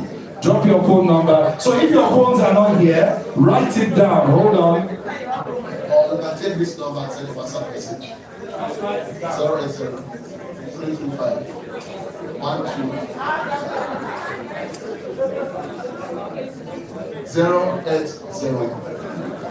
080-335-12 080-335-12 469. Just drop your name, the organization you represent, and that's it. So the first 40 people up. That's all. Yeah. That's all. Thank you very much. And finally, for a vote of thanks, please welcome the Vice President, Vice Chairman of Council, Professor Emmanuel Samu Dadara, as he comes off the stage, whose inaugural lecture happens very, very soon. Prof, sir, on the 15th of April, precisely. Thank you very much, Dr. Jeme. Atimoji, thank you so much indeed. It's always a pleasure to have you ensure that things go well here. And when we hear your voice, we're happy, particularly on a day like this. I want to congratulate our heroines that have just been recognized. I wish it was done a little earlier, but it's better late than never. I also want to recognize one that I met 34 years ago, and I think she deserved the first award.